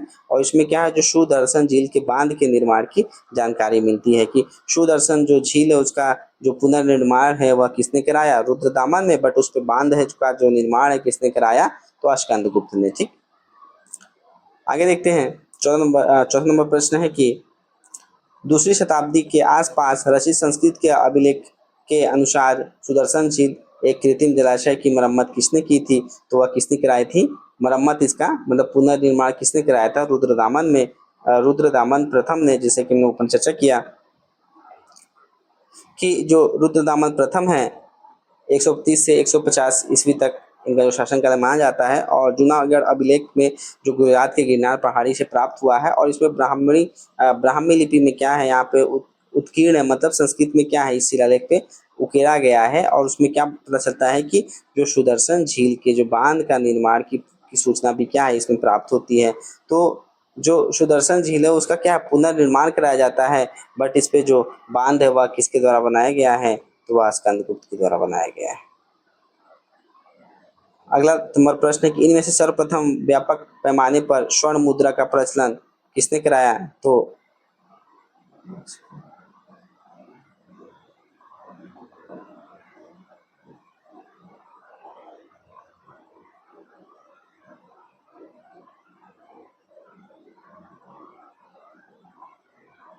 ठीक है। पांचवा नंबर प्रश्न की इनमें से किसने सर्वप्रथम व्यापक पैमाने पर स्वर्ण मुद्रा का जो प्रचलन किया तो उसने किसने किया है, या विम कड़फिशस ने किया है। ठीक, तो जो कुषाण शासकों द्वारा व्यापक पैमाने पर जो स्वर्ण मुद्रा है, जो मतलब जो सोने के जो सिक्के हैं वह सबसे ज्यादा किसके द्वारा जो उसका प्रचलन है, या सबसे ज्यादा कौन से शासक के द्वारा कराया गया, तो यह कुषाण जो शासक है उनके द्वारा कराया गया था, जो कि कुषाण वंश से संबंधित है। और यह प्रारंभ करना भारतीय उपमहाद्वीप में उनका सबसे महत्वपूर्ण योगदान था। और कुषाण शासक जो विम कड़फिशेस है को स्वर्ण मुद्राओं के प्रचलन का श्रेय जाता है, और श्रेय किसको जाता है जो विम कड़फिशेस है उनको जाता है। ठीक, तो जो कुषाण वंश है उसके विषय में भी देख लेते हैं ना। कुषाण जो वंश है उनके विषय में देख लेते हैं कि जो कुषाण वंश है वह मध्य एशिया के, हाँ खोलो ना, खोल, कथी है, हाँ खोल, धक्का मार, धक्का मारना चूतिया। 3 सेंचुरी तक, ठीक है, 100 से लेकर के 300 AD तक इन्होंने शासन किया है यहाँ पर, इसने कुषाण वंश ने। और इनके जो शासक हैं उनके विषय में भी थोड़ा समझ लेते हैं।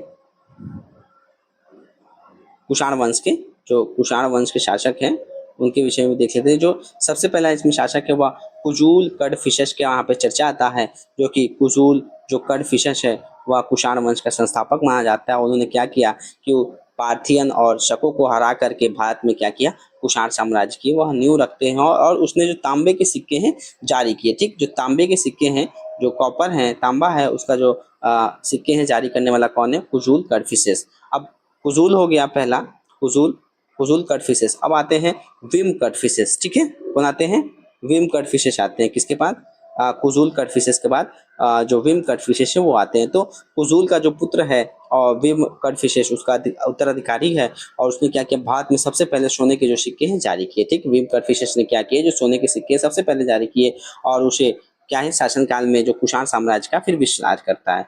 फिर वहीं पे तीसरा आ जाते हैं जो कनिष्क प्रथम है, कौन, कनिष्क फर्स्ट। कौन आते हैं, कनिष्क फर्स्ट। सबसे पहले कौन है, जो कुजूल कट फिशेस है वो हो गए, फिर उसके बाद विम कट फिशेस हो गए, फिर उसके बाद कौन होते हैं, कनिष्क प्रथम आते हैं। ये कुषाण वंश का जो सबसे महान और शक्तिशाली शासक है वह कनिष्क प्रथम को माना जाता है। और उसने लगभग 78 ईस्वी है उसमें क्या है, राज्य अभिषेक किया, क्या अपना राज्य अभिषेक किया।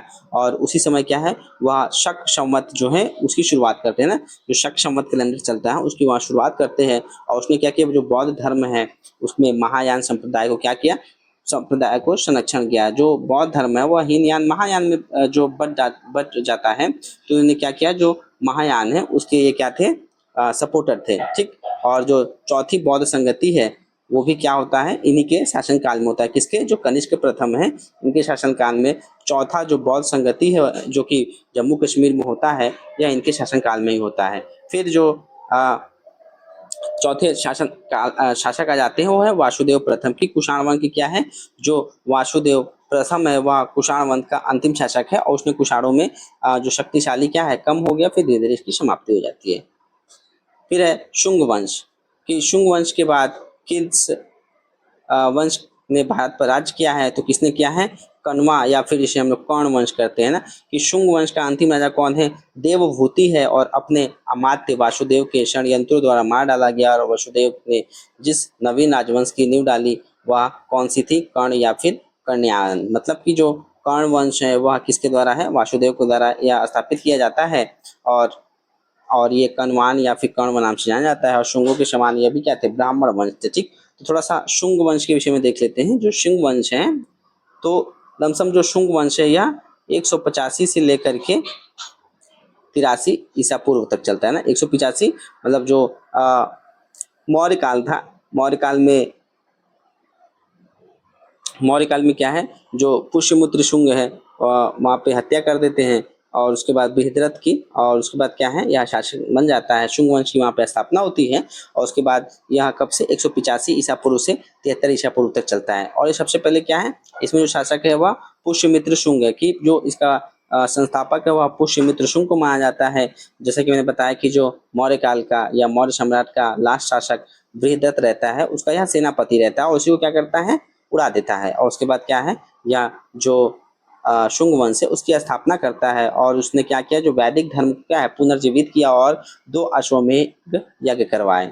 ये क्या करता है कि जो वैदिक धर्म है, जो वैदिक समय की बात है, उसको क्या करता है, फिर से यह स्थापित करने का प्रयास करता है। फिर पुष्यमित्र शुंग के बाद कौन आता है, अग्निमित्र आता है। कौन, शुंग वंश में दूसरा शासक कौन है, इसमें अग्निमित्र है, कि यह किसका पुत्र है, अब इसका बिटवा है ये पुष्यमित्र का, कि जिसने उसके बाद क्या किया, अपना शासन संभाला। वह कालिदास के नाटक जो कालिदास का नाटक कौन सा है, मालविका अग्निमित्रम है, उसका क्या है, नायक है। कौन, अग्निमित्र। उसके बाद तीसरा शासक आ जाता है देवभूति। यह क्या है, शुंग वंश का लास्ट शासक रहता है, और क्या है, राजा यह कमजोर रहता है, इसी का फायदा वासुदेव जी उठाते हैं और इसको धर के लपेट देते हैं। उसके बाद जो कर्ण वंश है उसकी स्थापना यहाँ पे कर दी जाती है। ठीक, तो सबसे पहला कौन इसमें शासक है, शुंग में पुष्यमित्र शुंग। फिर उसके बाद है अग्निमित्र। अग्निमित्र के समय में क्या है, जो नाटक हमको कालिदास का देखने को मिलता है, मालविका अग्निमित्रम, तो यह इसी के जो मालविका और अग्निमित्रम है इसकी प्रेम कहानी जो कि कालिदास के द्वारा रचित है, तो इसी के जो काल है इसी से संबंधित है। और उसके बाद देवभूति जो कि लास्ट शासक है, जो कि जो वासुदेव है उसके मंत्री रहते हैं, मतलब जो वासुदेव इसके मंत्री रहते हैं, उसके बाद इसको धर के लपेट देते हैं।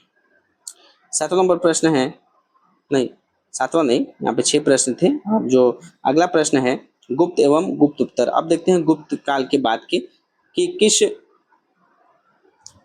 पहला इसमें प्रश्न है कि किस गुप्त शासक ने अपने बड़े भाई की हत्या हत्या कर सत्ता प्राप्त की? तो किसने किया था? चंद्रगुप्त द्वितीय ने। कि समुद्रगुप्त के पश्चात उसके बेटा जो रामगुप्त शासक बना, लेकिन शकों के आक्रमण का सक्षम विरोध यहाँ नहीं कर पाते हैं रामगुप्त। उसके कारण क्या है, जो इनके भाई चंद्रगुप्त द्वितीय ने क्या किया, रामगुप्त की हत्या कर दी और उसके बाद जो उनकी पत्नी ध्रुव देवी है उनसे विवाह कर लिया तथा शकों के विरुद्ध क्या किया, इन्होंने विजय प्राप्त किया। तो अपने ही बड़े भाई का जो यहाँ पे खात्मा है वह किसके द्वारा किया जाता है? तो चंद्रगुप्त द्वितीय का। और वह बड़ा बेटा कौन है? वह रामगुप्त था। ठीक है, जो समुद्रगुप्त का समुद्रगुप्त के बेटे थे रामगुप्त और चंद्रगुप्त द्वितीय, जो कि चंद्रगुप्त द्वितीय छोटा था, रामगुप्त बड़ा बेटा था। तो छोटे बेटे ने फायदा उठा लिया। क्यों? क्योंकि यह थोड़ा सा क्या था, कमजोर था, है ना। तो इसमें भी थोड़ा चर्चा कर लेते हैं।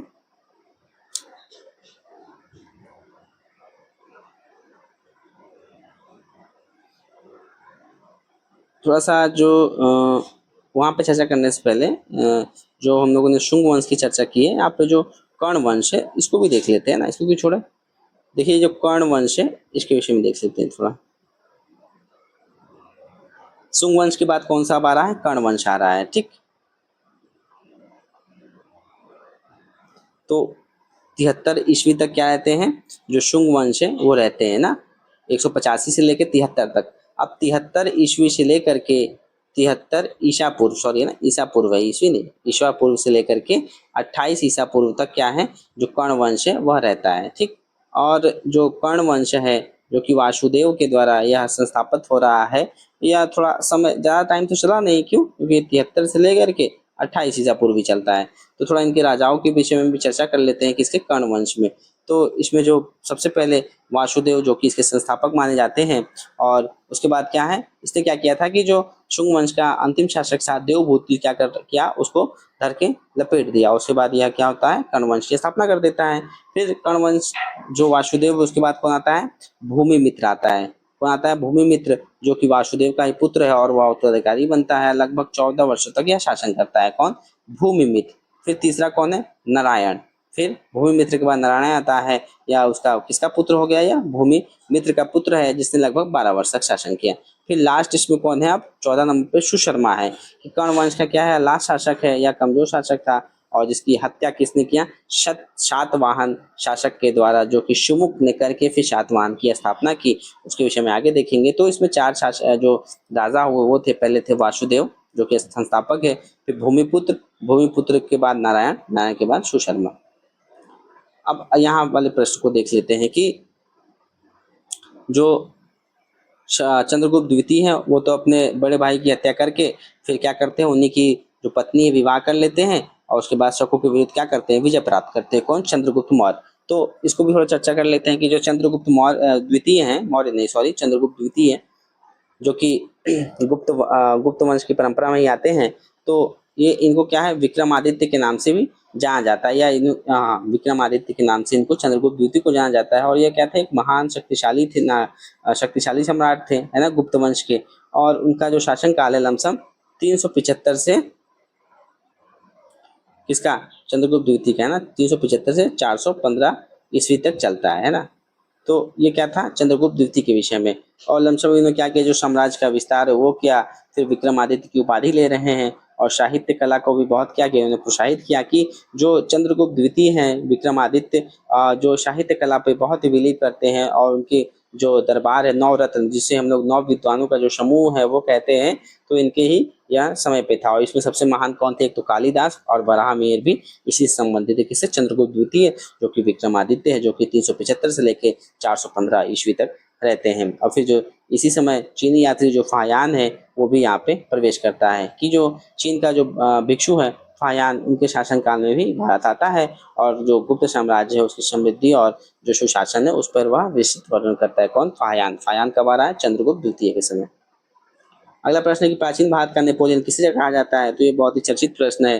तो भारत का जो नेपोलियन है प्राचीन भारत का, वह समुद्रगुप्त को कहा जाता है। कि इतिहासकार विंसेंट स्मिथ ने अपनी रचना अर्ली हिस्ट्री ऑफ इंडिया में समुद्रगुप्त की वीरता एवं विजयों पर मुग्ध होकर के उसे भारतीय नेपोलियन की संज्ञा दी है कि जिस प्रकार से नेपोलियन ने पूरे विश्व भर में जो है शासन किया, उसी प्रकार से समुद्रगुप्त को भी इतिहासकार विंसेंट स्मिथ इस उपाधि को देते हैं और उन्हें भारत का नेपोलियन कहते हैं। समुद्रगुप्त की विजय का जो वर्णन है प्रयाग प्रशस्ति से हमको मिलता है। ठीक, जो समुद्रगुप्त के विजयों का वर्णन हमको कहाँ से मिलता है? जो प्रयाग प्रशस्ति वहाँ से मिलता है। और इसके लेखक कौन है? प्रयाग प्रशस्ति के हरिसेन हैं। तो थोड़ा सा गुप्त वंश के विषय में देख लेते हैं शॉर्ट में। जो गुप्त वंश है, ठीक, ये लमसम 320 ईस्वी से लेकर के 550 ईस्वी तक भारत पर शासन करते हैं। ठीक, और इसमें जो प्रमुख शासक है, सबसे पहले है जो श्रीगुप्त। ठीक, सबसे पहले श्रीगुप्त आ जाते हैं। यह लमसम 240 से लेकर के 280 ईस्वी तक यह रहते हैं। ठीक, और यह जो गुप्त वंश है इसके संस्थापक माने जाते हैं श्रीगुप्त। और क्या किया इन्होंने? महाराज की उपाधि ली। और उसके बाद जो स्वतंत्र शासक के बजाय क्या किया? कुषाणों के अधीन एक सामंत माना जाता है। तो ये स्वतंत्र शासक नहीं थे श्रीगुप्त, एक तरीके से कुषाणों का जो है सामंत रह करके शासन करते हैं, वहीं पर स्थापना भी कर देते हैं। बट उसके बाद अब दूसरे आते हैं घटोत्कच। तो जो घटोत्कच है उनका समय 280 से लेकर 300 ईस्वी तक माना जाता है और यह उसके पुत्र थे और इन्होंने भी क्या किया? महाराज की उपाधि धारण की। ठीक, अब उसके बाद आते हैं चंद्रगुप्त प्रथम। ठीक, सबसे खतरनाक वाले। तो इन्हीं को क्या है? जो चंद्रगुप्त प्रथम है 319 से लेकर के 315 तक इनका समय माना जाता है और इन्हें गुप्त वंश का क्या है? वास्तविक संस्थापक माना जाता है। वास्तविक क्यों? क्योंकि ये पूरा स्वतंत्र रूप से शासन करते हैं। जहाँ पे श्रीगुप्त क्या कर रहे थे? वह किसानों के अधीन रह करके कार्य कर रहे थे, अपने शासन प्रशासन का कार्य कर रहे थे। परंतु जो चंद्रगुप्त प्रथम है वो क्या करते हैं? वो वास्तविक संस्थापक माने जाते हैं क्योंकि वो फ्रीडमली एकदम अपने शासन को करते हैं। तो उन्हें देखो वहाँ पे वो क्या कर रहे हैं? जो श्रीगुप्त हो गया, घटोत्कच हो गए, वो क्या कौन सी उपाधि ले रहे हैं? महाराज की। बट ये चंद्रगुप्त प्रथम क्या ले रहे हैं? महाराजा अधिराज की उपाधि धारण करते हैं और लिच्छवी की राजकुमारी कुमार देवी से विवाह करके अपने साम्राज्य क्या करते हैं? विस्तार करते हैं। और लमसम 319 से 20 में क्या है? इसने क्या किया? इन्होंने जो गुप्त संवत है उसकी शुरुआत की। किसने? चंद्रगुप्त प्रथम ने। उसके बाद आते हैं समुद्रगुप्त आते हैं, रामगुप्त नहीं। ठीक, सबसे पहले श्रीगुप्त, फिर घटोत्कच, फिर उसके बाद चंद्रगुप्त प्रथम, फिर आते हैं समुद्रगुप्त। समुद्रगुप्त का जो समय है इसको उठा देते हैं। ठीक है, सबसे पहले आ गए श्रीगुप्त, श्रीगुप्त के बाद घटोत्कच और घटोत्कच के बाद चंद्रगुप्त प्रथम, चंद्रगुप्त प्रथम के बाद आ रहे हैं अब समुद्रगुप्त। तो जो समुद्रगुप्त है वह 335 से लेके 375 ईस्वी तक माने जाते हैं और यह चंद्रगुप्त प्रथम के पुत्र है और जो गुप्त वंश के महान शासकों में से भी एक माने जाते हैं। और उनके विजयों का जो कारण है क्या है? ये जितने भी विजय प्राप्त करते हैं तो इनको कारण इनको क्या है? भारत का नेपोलियन भी कहा जाता है। और उन्होंने जो प्रयाग प्रशस्ति है इलाहाबाद स्तंभ में अपने विजयों का क्या क्या है? वर्णन कराया है हरिशेर कवि के द्वारा। तो उसके बाद फिर आते हैं चंद्रगुप्त द्वितीय। चंद्रगुप्त प्रथम यहाँ पे आ गए, अब चंद्रगुप्त द्वितीय यहाँ पे आते हैं। 375 से लेकर के लमसम 415 ईस्वी तक रहते हैं और समुद्रगुप्त क्या है? यह पुत्र है। और चंद्रगुप्त द्वितीय ने क्या किया है? जो विक्रमादित्य है उसकी उपाधि इन्होंने धारण किया है। और इनके ही काल में नवरत्न की बात आई, जिसमें नवरत्न में क्या? जो कालिदास हो गए और वराहमिहिर जैसे कवि इनके ही नवरत्न में थे। किसके? चंद्रगुप्त द्वितीय के। और उन्हीं के समय फायान जो चीनी यात्री वो भी प्रवेश करता है। फिर अब चंद्रगुप्त द्वितीय के बाद कौन आते हैं? कुमारगुप्त आते हैं। ठीक, कुमारगुप्त आते हैं जो कि 415 से लेकर के 55 तक काफी लंबा शासनकाल यह करते हैं। और यह चंद्रगुप्त द्वितीय के पुत्र है और इन्होंने क्या किया? नालंदा विश्वविद्यालय की स्थापना कराई। किसने? कुमारगुप्त ने नालंदा विश्वविद्यालय की स्थापना कराई। फिर उसके बाद आते हैं स्कंदगुप्त। ठीक है, स्कंदगुप्त आते हैं लगभग 455 से लेकर के 467 ईस्वी तक और यह गुप्त वंश के अंतिम शक्तिशाली यहाँ शासक माने जाते हैं। और उन्होंने क्या किया? जो हुण के आक्रमण थे उसको सफलतापूर्वक सामना किया, लेकिन बाद में क्या है? साम्राज्य कमजोर पड़ने लगता है और धीरे धीरे क्या है कि जो गुप्त वंश है इसका पतन हो जाता है। अगला प्रश्न है गुप्त सम्राट जिसने हुणों को पराजित किया था। तो हुणों को किसने पराजित किया? अभी हमने चर्चा किया, वह कौन थे लास्ट में? जो स्कंदगुप्त हैं उनके द्वारा जो हुण का आक्रमण उसका पराजय किया जाता है। कि हुणों का पहला भारतीय आक्रमण गुप्त सम्राट स्कंदगुप्त के शासनकाल में 455 ईस्वी में आते हैं। कि जैसे ही वह धारण करते हैं, जैसे ही वह आते हैं अब पद लेते हैं स्कंदगुप्त, वैसे ही हमला हो जाता है। तो स्कंदगुप्त क्या है? उसको क्या करते हैं? अच्छे से धुलाई कर देते हैं।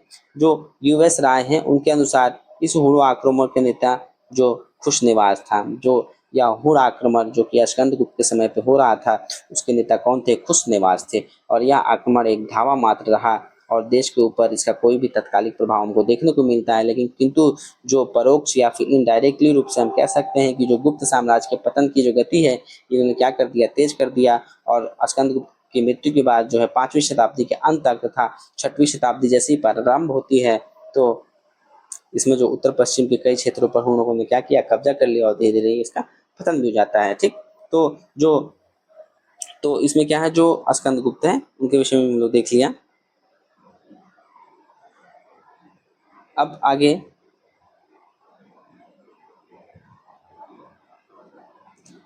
नालंदा विश्वविद्यालय का संस्थापक कौन था, तो हम लोगों ने ऊपर देखा जो नालंदा विश्वविद्यालय उसके संस्थापक है वह कौन है, कुमारगुप्त है।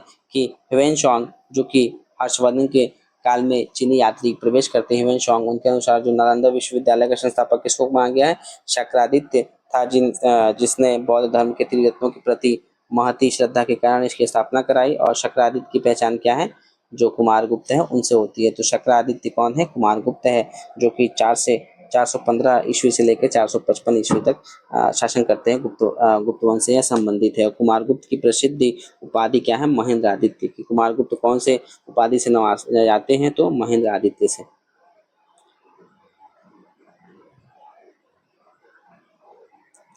ये कुमारगुप्त जो प्रथम है इनके विषय में देखते हैं थोड़ा। कुमारगुप्त कि जो कुमारगुप्त है इनका शासनकाल 415 से लेकर 455 तक होता है। और नालंदा विश्वविद्यालय की भी स्थापना इन्हीं के समय हो रहा है। और जो शांति और समृद्धि है, मतलब उनके जो 40 वर्षों के शासनकाल में क्या किया, जो साम्राज्य है शांति और समृद्धि से बनी रही और उन्होंने अपने साम्राज्य को सफलतापूर्वक स्थापित किया। फिर इसी में अश्वमेध यज्ञ भी कराते हैं, कि उन्होंने अश्वमेध यज्ञ भी कराए जो उनकी विजयों का क्या था, प्रतीक भी था। और इसी समय क्या है, इन्होंने उपाधियां ली कौन सी यहाँ पे, जो महेंद्र आदित्य हो गए और श्री महेंद्र की, इन्होंने क्या किया, महेंद्र आदित्य और श्री महेंद्र की उपाधि ली किसने, कुमार गुप्त प्रथम ने। और जो हुर्रों का आक्रमण है इन्हीं के समय पर होता है। अगला प्रश्न है कि नालंदा विश्वविद्यालय की स्थापना किसने कराई है, तो जो नालंदा विश्वविद्यालय उसकी स्थापना कुमारगुप्त प्रथम ने कराई थी। और इसका जो स्थापना का युग है वो कब था, गुप्त वंश, क्योंकि जो कुमारगुप्त प्रथम है वह किससे संबंधित है, गुप्त वंश से। कि नालंदा एक विख्यात बौद्ध पीठ एवं विश्वविद्यालय था और यह दक्षिणी बिहार में राजगीर के निकट स्थित है। तो जो नालंदा विश्वविद्यालय ये कहाँ पर है, दक्षिणी बिहार में राजगीर के आसपास है। और इसके जो ध्वंसावशेष बड़ा गांव ग्राम में दूर तक आज भी बिखरे हुए हैं। तो इसका जो नालंदा विश्वविद्यालय है वह बख्तियार खिलजी के द्वारा क्या है, इस पर अटैक किया जाता है लमसम 12वीं शताब्दी में। और इसका जो बिखराव है वो भी हमें आज भी बड़ा गांव तक देखने को मिलता है। और 5वीं शताब्दी के मध्य गुप्त शासकों के समय में नालंदा विश्वविद्यालय अस्तित्व में आया था। ठीक है, कुमारगुप्त के द्वारा यह स्थापित किया गया था, जहाँ पे नालंदा बौद्ध विहार के को दान दिया गया। और कुमारगुप्त तथा बलादित्य नामक गुप्त शासकों ने भी इस विहार को क्या किया है, दान दिया है।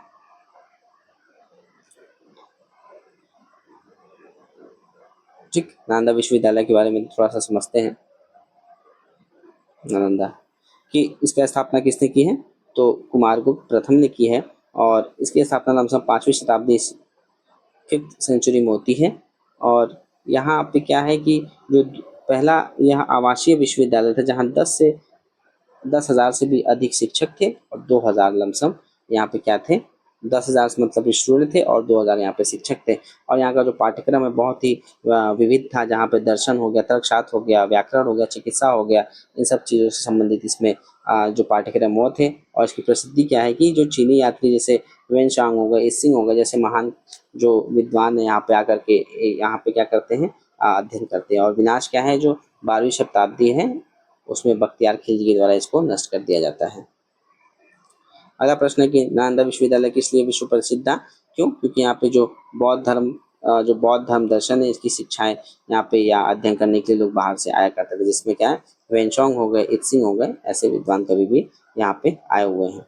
फिर है अगला प्रश्न कि नौ नालंदा महाविहार किस के लिए विख्यात है, तो नौ नालंदा महाविहार या पाली अनुसंधान के लिए विख्यात है। कि नालंदा विहार बौद्ध अध्ययन का आधुनिक केंद्र है, जो कि कब 20 नवंबर 1951 को इसकी आधारशिला रखी गई। और इसी केंद्र में जो बौद्ध या पाली अनुसंधान संस्थान है, यहाँ बड़ी संख्या में जो श्रीलंका, जापान, कोरिया, तिब्बत, भूटान आदि देशों से पाली एवं बौद्ध अध्ययन पर जो रिसर्च करने के लिए विद्यार्थी क्या है यहाँ पे आते हैं। तो इसकी स्थापना कब हो रही है? 1951 में। और इस समय जो पहले राष्ट्रपति कौन थे? डॉक्टर राजेंद्र प्रसाद द्वारा यह किया गया था। इसकी स्थापना किसके द्वारा की गई थी? डॉक्टर राजेंद्र प्रसाद के द्वारा की गई थी। और इसका मुख्य उद्देश्य क्या था? जो पाली भाषा है, धर्म, बौद्ध धर्म हो गया, दर्शन की क्या है? पढ़ाई और उस पर रिसर्च को बढ़ावा देना। और वर्तमान इसका स्वरूप देखें तो यह संस्थान अब भारत सरकार के जो संस्कृति मंत्रालय उसके अंतर्गत एक डीम्ड यूनिवर्सिटी है। और इसका स्थान क्या है? यह प्राचीन नालंदा विश्वविद्यालय के जो खंडहरों के पास ही क्या है? यह स्थित है। अगला प्रश्न है, नालंदा विश्वविद्यालय के विनाश का कारण क्या था? तो इसके विनाश का कारण क्या था? मुसलमान। मतलब नालंदा विश्वविद्यालय जो बख्तियार खिलजी के अधीन तुर्क मुस्लिम आक्रमणकारियों द्वारा नष्ट किया गया था तथा यह भारत में बौद्ध मत के पतन के बाद के लिए अंतिम प्रहार के रूप में भी देखा जाता है। तो लमसम 12वीं शताब्दी में क्या है कि इसका जो विनाश का कारण है वह सबसे कारण जो माना गया वह बख्तियार खिलजी माना गया, जो कि क्या था? तुर्क सेनापति था। लमसम यह घटना लगभग 1193 ईस्वी के आसपास होती है। ठीक। और जो आक्रमण के दौरान जो खिलजी की सेना ने क्या किया कि विश्वविद्यालय के जो विशाल पुस्तकालय को जला दिया और जिसमें हजारों दुर्लभ जो पांडुलिपियां थी और कई भिक्षुकों की क्या कर दिया? इन्होंने हत्या भी कर दी। अगला प्रश्न है कि कुछ तर्क दिए गए हैं और उससे संबंधित कुछ कारण दिए गए हैं कि 12वीं शताब्दी के अंत तक नालंदा महाविहार का पतन हो गया। ठीक। जो नालंदा विहार है क्या उसका पतन 12वीं शताब्दी तक हो गया? दूसरा है कि महाविहार को राजकीय प्रश्रय मिलना बंद हो गया। तो इन दोनों कथनों को देख लेते हैं। तो अगर देखें कि जो नालंदा है एक विख्यात बौद्ध पीठ एवं विश्वविद्यालय था। यह दक्षिण बिहार में राजगीर, वर्तमान जो राजगीर है के निकट स्थित था। और 5वीं सदी के मध्य गुप्तों के समय नालंदा स्थित विश्वविद्यालय अस्तित्व में आया। फिर 12वीं सदी के अंत तक मुस्लिम आक्रमण के फलस्वरूप यह महाविहार का पतन हो गया और बंगाल के 5 शासकों द्वारा विक्रमशिला जो विश्वविद्यालय को संरक्षण देने के फलस्वरूप नालंदा का जो क्या है महत्व घटने लग गया। तो इसका क्या उत्तर है कि दोनों ए और सही है, परंतु इसकी क्या है यह व्याख्या नहीं कर रहा क्योंकि ये दोनों फैक्ट एक दूसरे से संबंधित नहीं है। अगला प्रश्न है कि फाहियान एक चीनी तीर्थ यात्री था जो हर्ष के काल में आया था, के दौरान भारत आया था। पहला कथन। दूसरा है कि ह्वेन एक चीनी बौद्ध भिक्षु था जिन्होंने चंद्रगुप्त द्वितीय के शासनकाल के दौरान भारत का दौरा किया था। तो उपयुक्त में से कोई नहीं। जो फाहियान है वह कब आता है? तो फाहियान क्या एक चीनी भिक्षु यात्री है जो कि सम्राट चंद्रगुप्त द्वितीय के समय आता है। ठीक है। फाहियान कब आता है? चंद्रगुप्त द्वितीय के समय पे आता है, जो कि गुप्त वंश के शासक रहे हैं। और जो ह्वेनसोंग, एच से ह्वेनसोंग और एच से हर्षवर्धन। तो हर्षवर्धन कब आते हैं? ह्वेनसोंग कब आते हैं चीनी यात्री? हर्षवर्धन के समय पे आते हैं। थोड़ा इसकी व्याख्या करते हैं। फाहियान क्या है? फाहियान के विषय में थोड़ा देख लेते हैं कि यह क्या है। एक चीनी यात्री है जो कि चंद्रगुप्त द्वितीय के शासन काल के दौरान भारत आता है, वहाँ के लोगों के जीवन के लिए विस्तृत क्या है यह विवरण को लिखता है। तो फाहियान लमसम क्या 399 से लेकर के 414 ईस्वी तक क्या है भारत में यह लमसम रहता है। कौन? फाहियान। और यह 15 वर्ष तक यहाँ पे यात्रा में यह बिताता है। और इसका जो यात्रा वृत्तांत है वो कौन सा है? फो क्यों की। फो क्यों की। फो क्यों की। इनका जो किताब का नाम है कौन सा था? फो क्यों की। ठीक। और उसके बाद चीनी यात्री जो ह्वेनसोंग है वह सम्राट हर्षवर्धन काल में आते हैं। ऐसे हर्षवर्धन और इससे ह्वेनसोंग। और उन्होंने हर्ष द्वारा जो नालंदा में निर्मित कई मंजिलों वाले मठ की महिमा का भी वर्णन किया है। और उन्होंने अपने विवरण में उल्लेख किया है कि हर्ष के काल में जो शूद्र कृषि भी करते थे।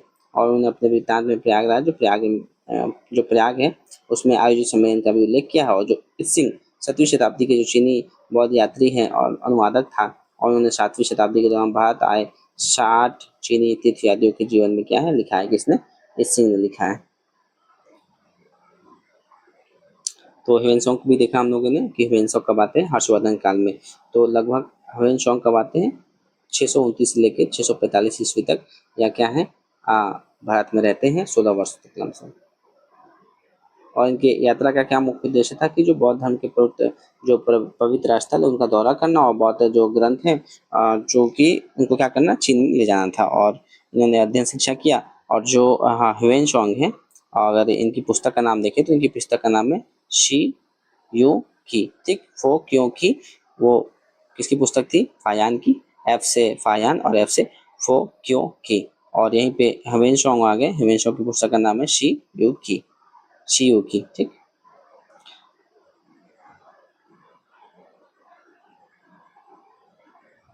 अगला प्रश्न है कि प्रसिद्ध चीनी यात्री फायान के किसने शासनकाल में आता है? तो फायान किसी काल में आ रहा है? चंद्रगुप्त द्वितीय के काल में आ रहा है।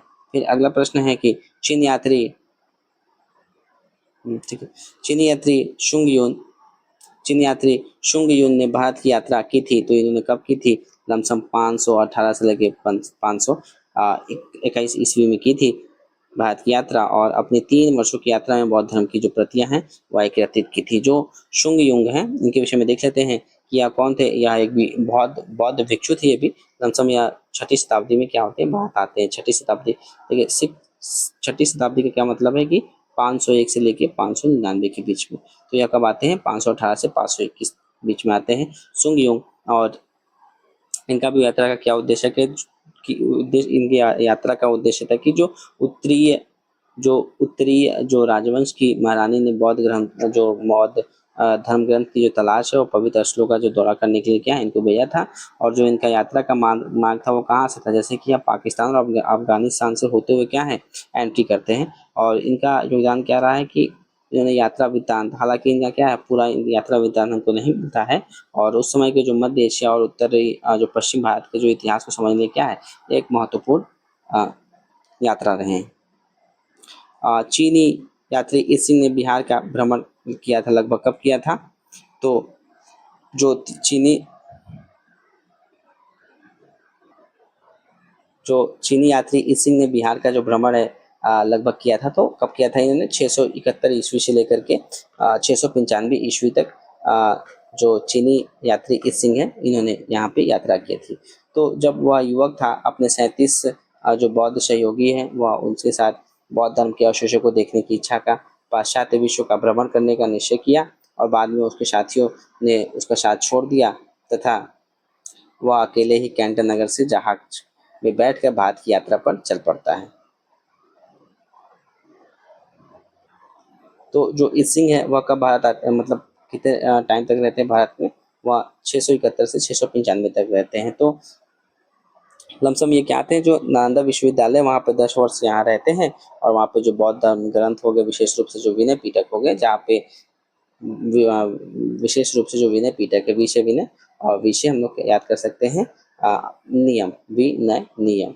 तो यह क्या था? जो विनय पिटक था उसमें अनुशासन के जो नियम है उसका वह यह गहन अध्ययन करते हैं। और ईस्ट सिंह ने अपनी जो विस्तृत विवरण है, 2 इनके जो ग्रंथ हैं हमको ईस्ट सिंह के वहाँ देखने को मिलता है। ठीक, सबसे पहले जो बौद्ध धर्म का विवरण भारत और मलय द्वीप समूह में कि a record of the Buddhist religion as practised in India and the Malay archipelago, उसमें एक ये पुस्तक हो गई, और दूसरा हो गया तांग वंश के प्रसिद्ध भिक्षुओं की जीवनी, the leaves of eminent Monks of the Tang dynasty. तो लमसम उन्होंने क्या कि भारत और अन्य देशों की यात्रा करके 50 से अधिक चीनी भिक्षुओं का इसमें क्या है जीवनी का उल्लेख किया है दूसरे वाले पुस्तक में। और इनका योगदान देखें तो ईस्ट सिंह की यात्रा का जो हमें जो 7वीं शताब्दी है कि भारत की जो सामाजिक धार्मिक क्या स्थिति रही है उसके विषय में हमको ईस्ट सिंह के पुस्तक से हमको पता चलता है। तो इन्होंने 2 पुस्तक लिखी है, पहला तो बौद्ध धर्म विवरण भारत और मलय द्वीप समूह में, और वहीं पे जो दूसरा पुस्तक है तांग वंश के प्रसिद्ध भिक्षुओं की इसमें जीवनी है। अगला प्रश्न है कि नगरों का क्रमिक पतन किस काल की एक महत्वपूर्ण विशेषता थी? तो यह किसकी विशेषता थी? गुप्त काल में की। कि जो गुप्त काल में जो नगर है क्रमिक पतन की ओर अग्रसर हुए, और संपूर्ण घाटी में जो गंगा घाटी में जो शहर पहले अत्यंत समृद्ध आस्था में था उसमें से अधिकांश को गुप्त युग में या तो त्याग दिया गया, या फिर वहाँ के जो आवासान में पर्याप्त विघटन हुआ, या फिर जो पाटलिपुत्र जैसा महत्वपूर्ण नगर जो हवेन के आगमन तक गांव बन गया, और मथुरा जैसा महत्वपूर्ण नगर एवं कुम्हार सोनपुर शोहगौर और उत्तर प्रदेश में गंगा घाटी के अनेक महत्वपूर्ण केंद्र जो हराश के प्रमाण हमको क्या करते हैं प्रस्तुत करते हैं। ठीक, तो ये कब होते हैं? गुप्त काल में, है ना, गुप्त काल, जिसके विषय में हमने थोड़ा पहले भी चर्चा किया था। और फिर से एक बार देख लेते हैं कि जो गुप्त काल है उसमें इसमें सबसे पहले कौन आते हैं? श्रीगुप्त, जो कि इसके संस्थापक माने जाते हैं। फिर इसके बाद आते हैं घटोत्कच, फिर घटोत्कच के बाद कौन आते हैं? चंद्रगुप्त प्रथम आते हैं। चंद्रगुप्त प्रथम के बाद कौन आते हैं? समुद्रगुप्त आते हैं। समुद्रगुप्त के बाद चंद्रगुप्त द्वितीय आते हैं। फिर उसके बाद कुमारगुप्त आते हैं, और लास्ट में जो स्कंदगुप्त वो रहते हैं। निम्नलिखित में से कौन सा बंदरगाह गुप्त काल में उत्तर भारतीय व्यापार के लिए उपयोग किया जाता था? तो कौन सा ऐसा बंदरगाह था जो कि उत्तर भारतीय व्यापार के लिए उपयोग किया जाता था? इसमें से कौन सा है कि गुप्त काल में? दो तीन में देखिए कौन से हैं।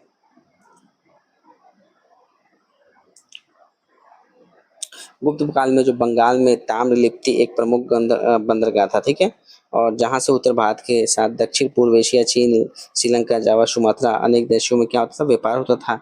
पश्चिमी भारत का प्रमुख बंदरगाह भृगुकक्ष भरौज था, जो कि जहां से पश्चिमी देशों के साथ समुद्री व्यापार होता था। इसके अलावा कल्याण तथा कैम्बे से भी उत्तर भारत में व्यापार होता था।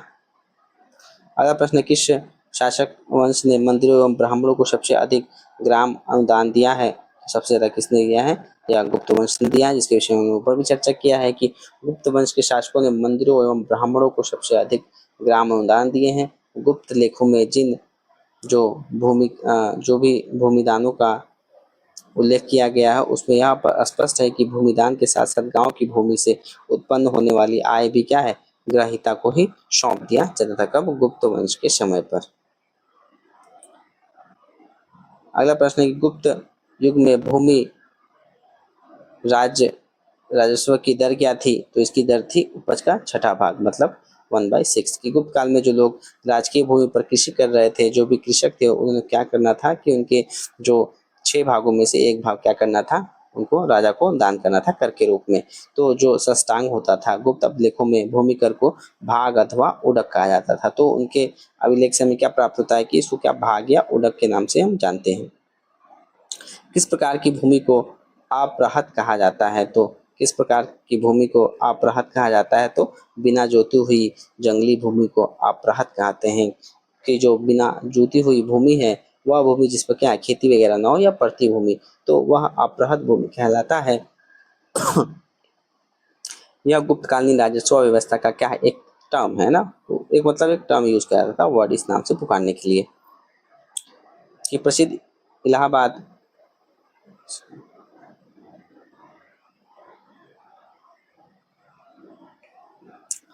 अगला प्रश्न है, गुप्त काल के शीशों 19 नंबर प्रश्न कि गुप्त काल में शीशे के सिक्के की एक बड़ी संख्या जारी की गई थी।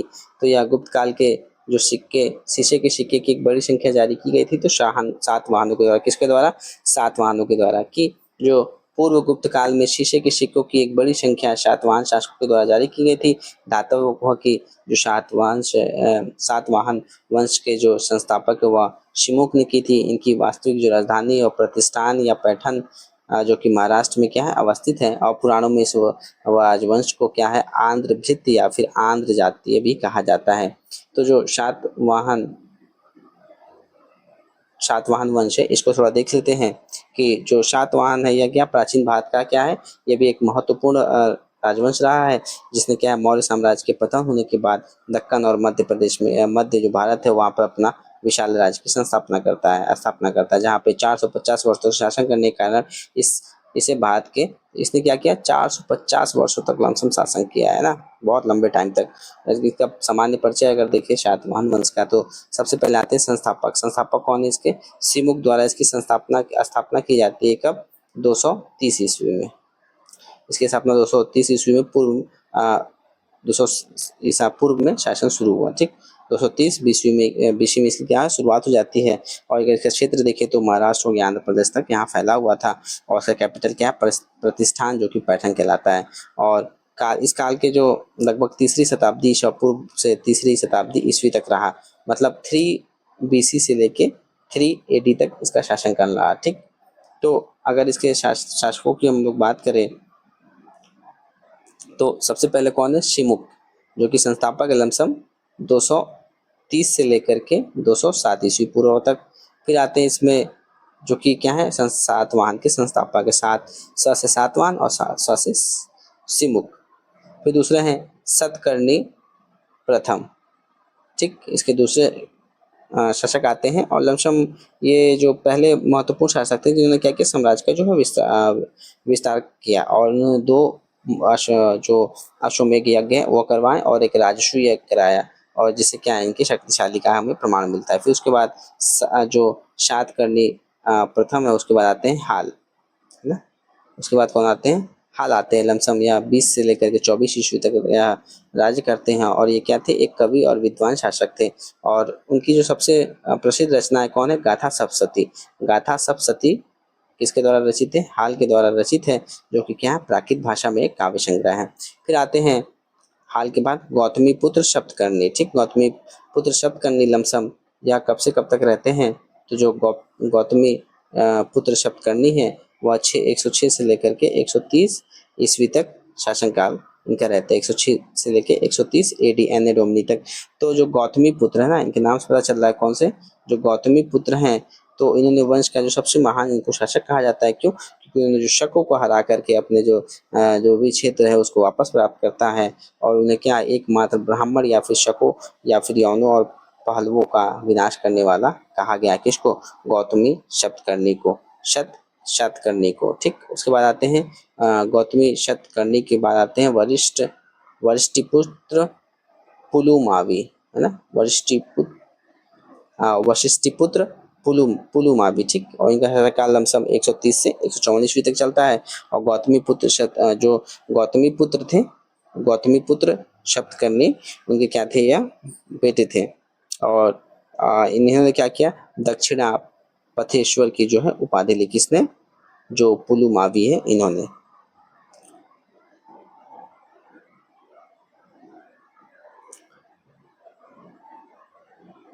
प्रसिद्ध इलाहाबाद प्रशस्ति के लेखक कौन है, तो इसके लेखक कौन है, हरिसेन है, ठीक। ऊपर भी हम लोगों ने देखा था।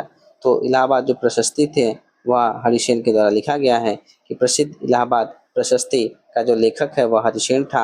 हरिसेन ने इलाहाबाद के अशोक स्तंभ पर जो समुद्रगुप्त के विषय में प्रशंसा का वर्णन किया है, और प्रयाग प्रशस्ति इसको कहा जाता है। इस प्रशस्ति में समुद्रगुप्त के प्रशासनिक पदाधिकारियों के नाम भी मिलते हैं जो निम्नलिखित हैं, जैसे संदर्भ विग्राहक हो गए, कुमारामात्य हो गए तथा महादंड नायक हो गए। तो ऐसे जो टर्म्स हैं हमको समुद्रगुप्त के समय मिलते हैं, और जो कि हमें प्रयाग प्रशस्ति से प्राप्त होते हैं। और प्रयाग प्रशस्ति किसके द्वारा लिखा गया है, हरिसेन के द्वारा लिखा गया है। तो जो हरिसेन है, ये हरिसेन है वह 4वीं शताब्दी ईसा पूर्व में गुप्त साम्राज्य क्या है, एक कवि, मंत्री और लेखक थे, ठीक। कब, या समुद्रगुप्त के दरबारी थे। किसके दरबारी है, समुद्रगुप्त के। और इन्होंने क्या है, इनकी रचना जो है प्रयाग प्रशस्ति वो सबसे ज्यादा फेमस है, जिसमें क्या क्या है, प्रशस्ति का मतलब क्या होता है, प्रशस्ति का मतलब होता है प्रशंसा, एक पत्र, प्रशंसा लेखन या प्रशंसा पत्र। तो समुद्रगुप्त की जो वीरता है, उसकी सैन्य विजयों और नीतियों पर क्या किया है, इन्होंने विस्तृत चर्चा की है। और जो हरिशेर और प्रयाग प्रशस्ति में क्या है, जैसे कि पद हो गया सबसे पहले, कि वह समुद्र जो गुप्त के जो महादंड नायक है, जिसे हम मुख्य न्यायाधीश भी कहते हैं, और संधि विग्रही मतलब शांति और युद्ध मंत्री के पद पर थे। कौन, जो समुद्रगुप्त के समय पे, है ना।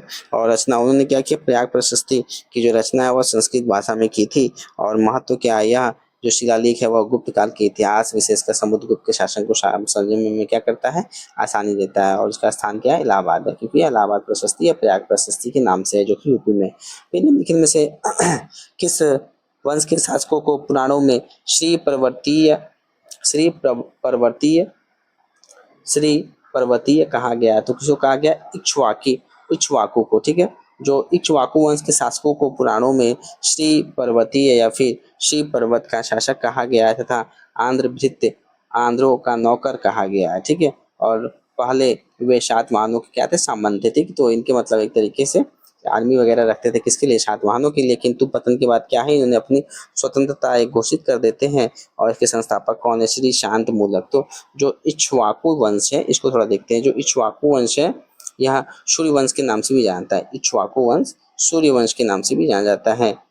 और इसका जो उल्लेख है वेदों, पुराणों और रामायण जैसे प्राचीन ग्रंथों में हमको मिलता है कि इसका इक्ष्वाकु वंश का, और जो इसके संस्थापक है, पौराणिक कथाओं के अनुसार हमें इसके संस्थापक कौन देखने को मिलते हैं, तो इसके संस्थापक जो हैं राजा इक्ष्वाकु, जो कि श्री शांत मूलक था, ठीक।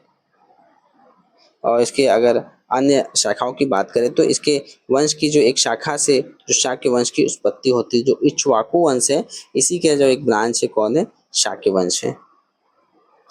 अगला प्रश्न है कि वर्धन राजवंश की स्थापना किसने की है, तो वर्धन राज की स्थापना पुष्यभूति ने की है। पुष्यभूति ने की है कि बाणभट्ट की रचना जो हर्षचरित के अनुसार हमें वर्धन वंश की स्थापना पुष्यभूति नामक व्यक्ति ने थानेश्वर या स्थानेश्वर में की थी। हर्षवर्धन इस वंश का क्या है, सबसे शक्तिशाली राजा रहा है या महान शासक रहा है।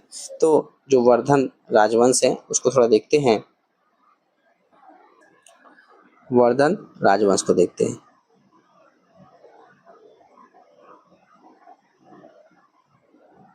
वर्धन राजवंश जिसकी स्थापना किसने की है, पुष्यभूति ने की है। तो इसके जो संस्थापक है वह पुष्यभूति हो गए, जो कि इसके संस्थापक है। और यह राजवंश गुप्त साम्राज्य के पतन के बाद 6ठी शताब्दी में सामने आता है, मतलब 6th सेंचुरी में यह भारत में उभरता है। और अगर इसके प्रमुख शासकों की बात करें तो सबसे पहले कौन से हो गए शासक इसके, वर्धन राजवंश के? सबसे पहले हैं पुष्यभूति, जो कि इसके संस्थापक हैं, और इन्हें थानेश्वर में इस वंश की क्या है, नींव रखी है, ठीक, थानेश्वर या स्थानेश्वर में।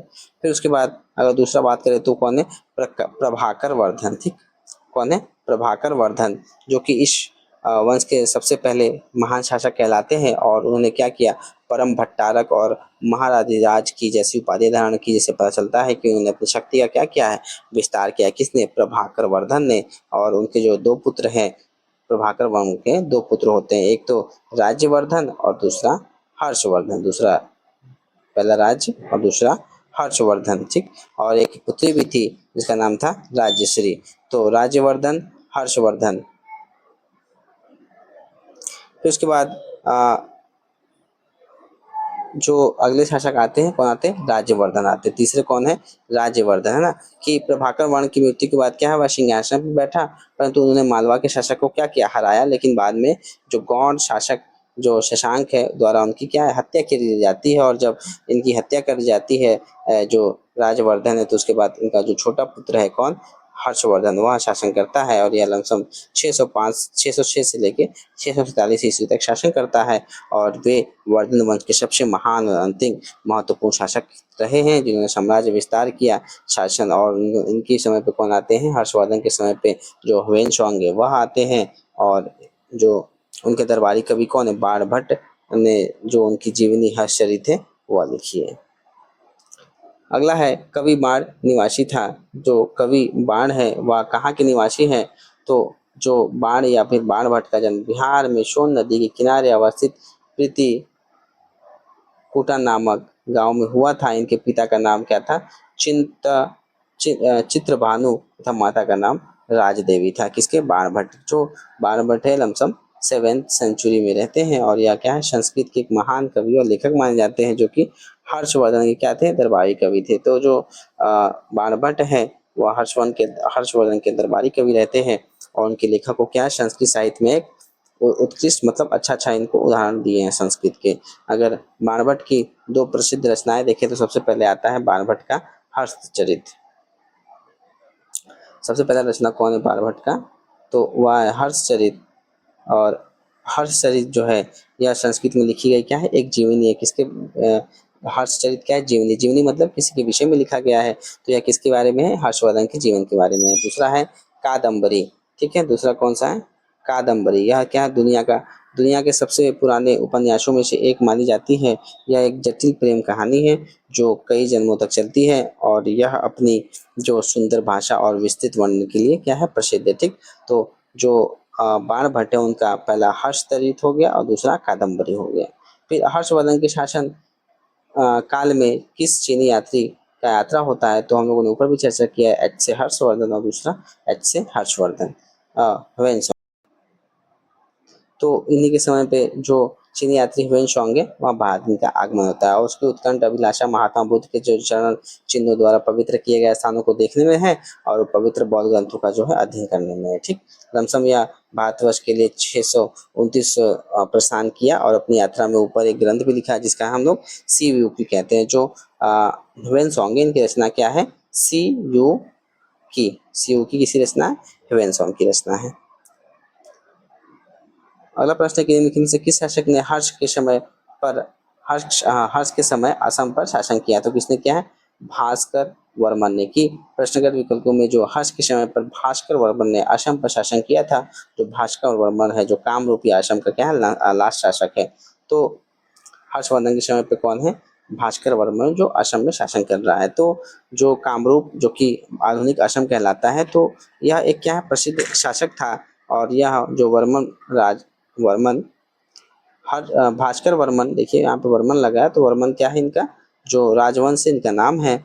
और यह क्या है, भास्कर वर्मन के समय में जो उत्तरी भारत में कई शक्तिशाली राज्य थे, जिनमें दो सबसे कौन थे राज्य थे, प्रमुख थे। सबसे पहले वर्धमान साम्राज्य, जो कि यह उत्तर भारत का सबसे शक्तिशाली साम्राज्य था और जिसका जो शासक है वह हर्षवर्धन था। दूसरा था गौड़ साम्राज्य, जो कि बंगाल एक प्रमुख राज्य था और जिसका शासक कौन था, शशांक था। शशांक ने हर्षवर्धन के जो भाई की हत्या कर देता है ना, हमने ऊपर देखा था, जो इसके भाई थे, छोटे भाई, उनकी हत्या कर देता है। और उसके बाद क्या, हर्षवर्धन जो अगला राजा है वह घोषित होता है और हर्षवर्धन और भास्कर वर्मन से मिलकर के क्या करता है, उसको हराता है ना। तो संक्षेप में हम क्या कर सकते हैं कि जो भास्कर वर्मन है वह एक कूटनीतिज्ञ शासक था, जिसने अपने राज्य की सुरक्षा के लिए हर्षवर्धन के साथ महत्वपूर्ण मित्रता स्थापित की थी। और चीनी जो यात्री ह्वेनसांग भी उसके शासनकाल में आए थे, किसके, ह्वेनसांग की। ह्वेनसांग की भारत यात्रा में के समय सूती कपड़ों के उत्पादन के सबसे प्रसिद्ध नगर कौन से थे, तो मथुरा। तो ह्वेनसांग अपने जो शियोपी हैं, जो कि हर्षवर्धन का समय 647 ईस्वी तक रहा है, उस समय वह चीनी यात्री ह्वेनसांग आता है और वह क्या बताते हैं कि मथुरा उस समय सूती वस्त्रों के लिए क्या था, प्रसिद्ध था। मथुरा यूपी में है, जो कि उसके लिए फेमस था। और जबकि बनारस क्या है, रेशम वस्त्रों के लिए प्रसिद्ध था। तो और ह्वेनसांग ने क्या बताया कि थानेश्वर की समृद्धि का प्रधान कारण वहाँ की जो व्यापार थी वह थी। बाणभट्ट ने थानेश्वर नगरी को अतिथियों के लिए चिंतामणि भूमि तथा व्यापारियों के लिए लाल भूमि बताया। यहाँ के निवासी अधिकांशतः क्या थे, व्यापारी थे, जो विभिन्न वस्तुओं का व्यापार करते थे और उज्जैनी तथा कन्नौज की इस काल में आर्थिक दृष्टि से क्या था, महत्वपूर्ण था। अगला है कि 7वीं शताब्दी ईसा पूर्व के दौरान भारत में कौन सा शासक था जो बौद्ध धर्म के संरक्षण और सांस्कृतिक गतिविधियों के समर्थन के लिए जाना जाता था। तो वह कौन था, जो कि बौद्ध धर्म के लिए बहुत ही अच्छे से कार्य किया। तो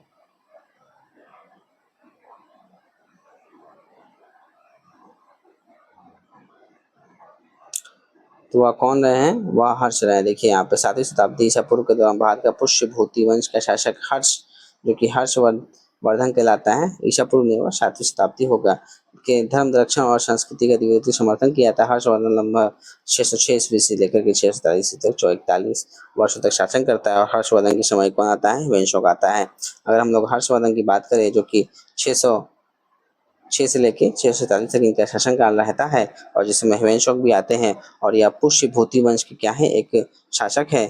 और ये जो वर्धमान राजवंश है, जो कि पुष्यभूति वंश भी कहलाता है, उससे संबंधित है। और इसकी राजधानी क्या थी, थानेश्वर थी, लेकिन बाद में क्या है, यह कन्नौज स्थानांतरित हो जाता है। और यह क्या करते हैं, जो हर्षवर्धन अपने साम्राज्य का विस्तार भी करते हैं, कुछ धार्मिक नीतियां भी अपनाते हैं। अगर साहित्य में योगदान देखे तो वह क्या थे, विद्वान लेखक, और इन्होंने क्या किया है, 3 पुस्तकें भी लिखी हैं। सबसे पहले जो हर्षवर्धन ने नागानंद लिखी, रत्नावली और प्रियदर्शी लिखी है। उनके दरबारी कवि कौन है, बाणभट्ट है, जिन्होंने उनके ऊपर क्या की है, कि जीवनी लिखी, इसका नाम है हर्षचरित। और इसी समय कौन आ रहा है, ह्वेनसांग की जो रचना है वो कौन सी है, सी योग की है। अगला प्रश्न है कि चीनी यात्री ह्वेनसांग ने किस विश्वविद्यालय में अध्ययन किया था, तो किसने किया, नालंदा विश्वविद्यालय में। जो 637 ईसा पूर्व में ह्वेनसांग नालंदा विश्वविद्यालय गया और वहाँ पे जो कुलपति आचार्य शीलभद्र थे, लगभग 1.5 वर्ष तक नालंदा में निवास करते हैं और उसने योग शास्त्र का भी अध्ययन किया। इसके बाद वह बंगाल उड़ीसा धान्य कट होता हुआ कांची पहुंचा और अपनी यात्रा के दूसरे दौर में ह्वेनसांग पुनः नालंदा आया और वहाँ पे उन्होंने उल्लेख व्याख्यान दिए। गुप्त वकाटक युग। अगला प्रश्न 28 नंबर की, गुप्त वकाटक युग में तार्किक तर्क और बहस पर ध्यान केंद्रित करते हुए भारतीय दर्शन के किस महत्वपूर्ण स्कूल का विकास होता है, तो वह वैशेषिक का होता है। कि गुप्त वाकाटक युग में तार्किक और तार्किक तर्क और बहस पर ध्यान केंद्रित करते हुए भारतीय दर्शन स्कूल का विकास होता है। और न्याय दर्शन के संस्थापक कौन है, गौतम है, न्याय दर्शन के संस्थापक गौतम है और न्याय दर्शन के अनुसार ज्ञान वैध या अवैध हो सकता है। तो ज्ञान न्याय दर्शन क्या मानता है कि ज्ञान हमारा सही भी हो सकता है, गलत भी हो सकता है, वैध भी हो सकता है, अवैध भी हो सकता है, वैलिड भी हो सकता है, इनवैलिड भी हो सकता है। और वैध ज्ञान को प्रभा, वैध ज्ञान को प्रभा, वैलिड को प्रभा और अवैध ज्ञान को अप्रभा कहा जाता है। आप लोग का बहुत बहुत धन्यवाद। सेशन बहुत ही लॉन्ग रहा बट आप लोग के लिए हेल्पफुल होगा। बहुत ही मैंने विश्लेषण से चर्चा की। कृपया चैनल को सब्सक्राइब, लाइक, शेयर जरूर करें। कोई डाउट है, सजेशन है, जरूर बताएं। Thank you.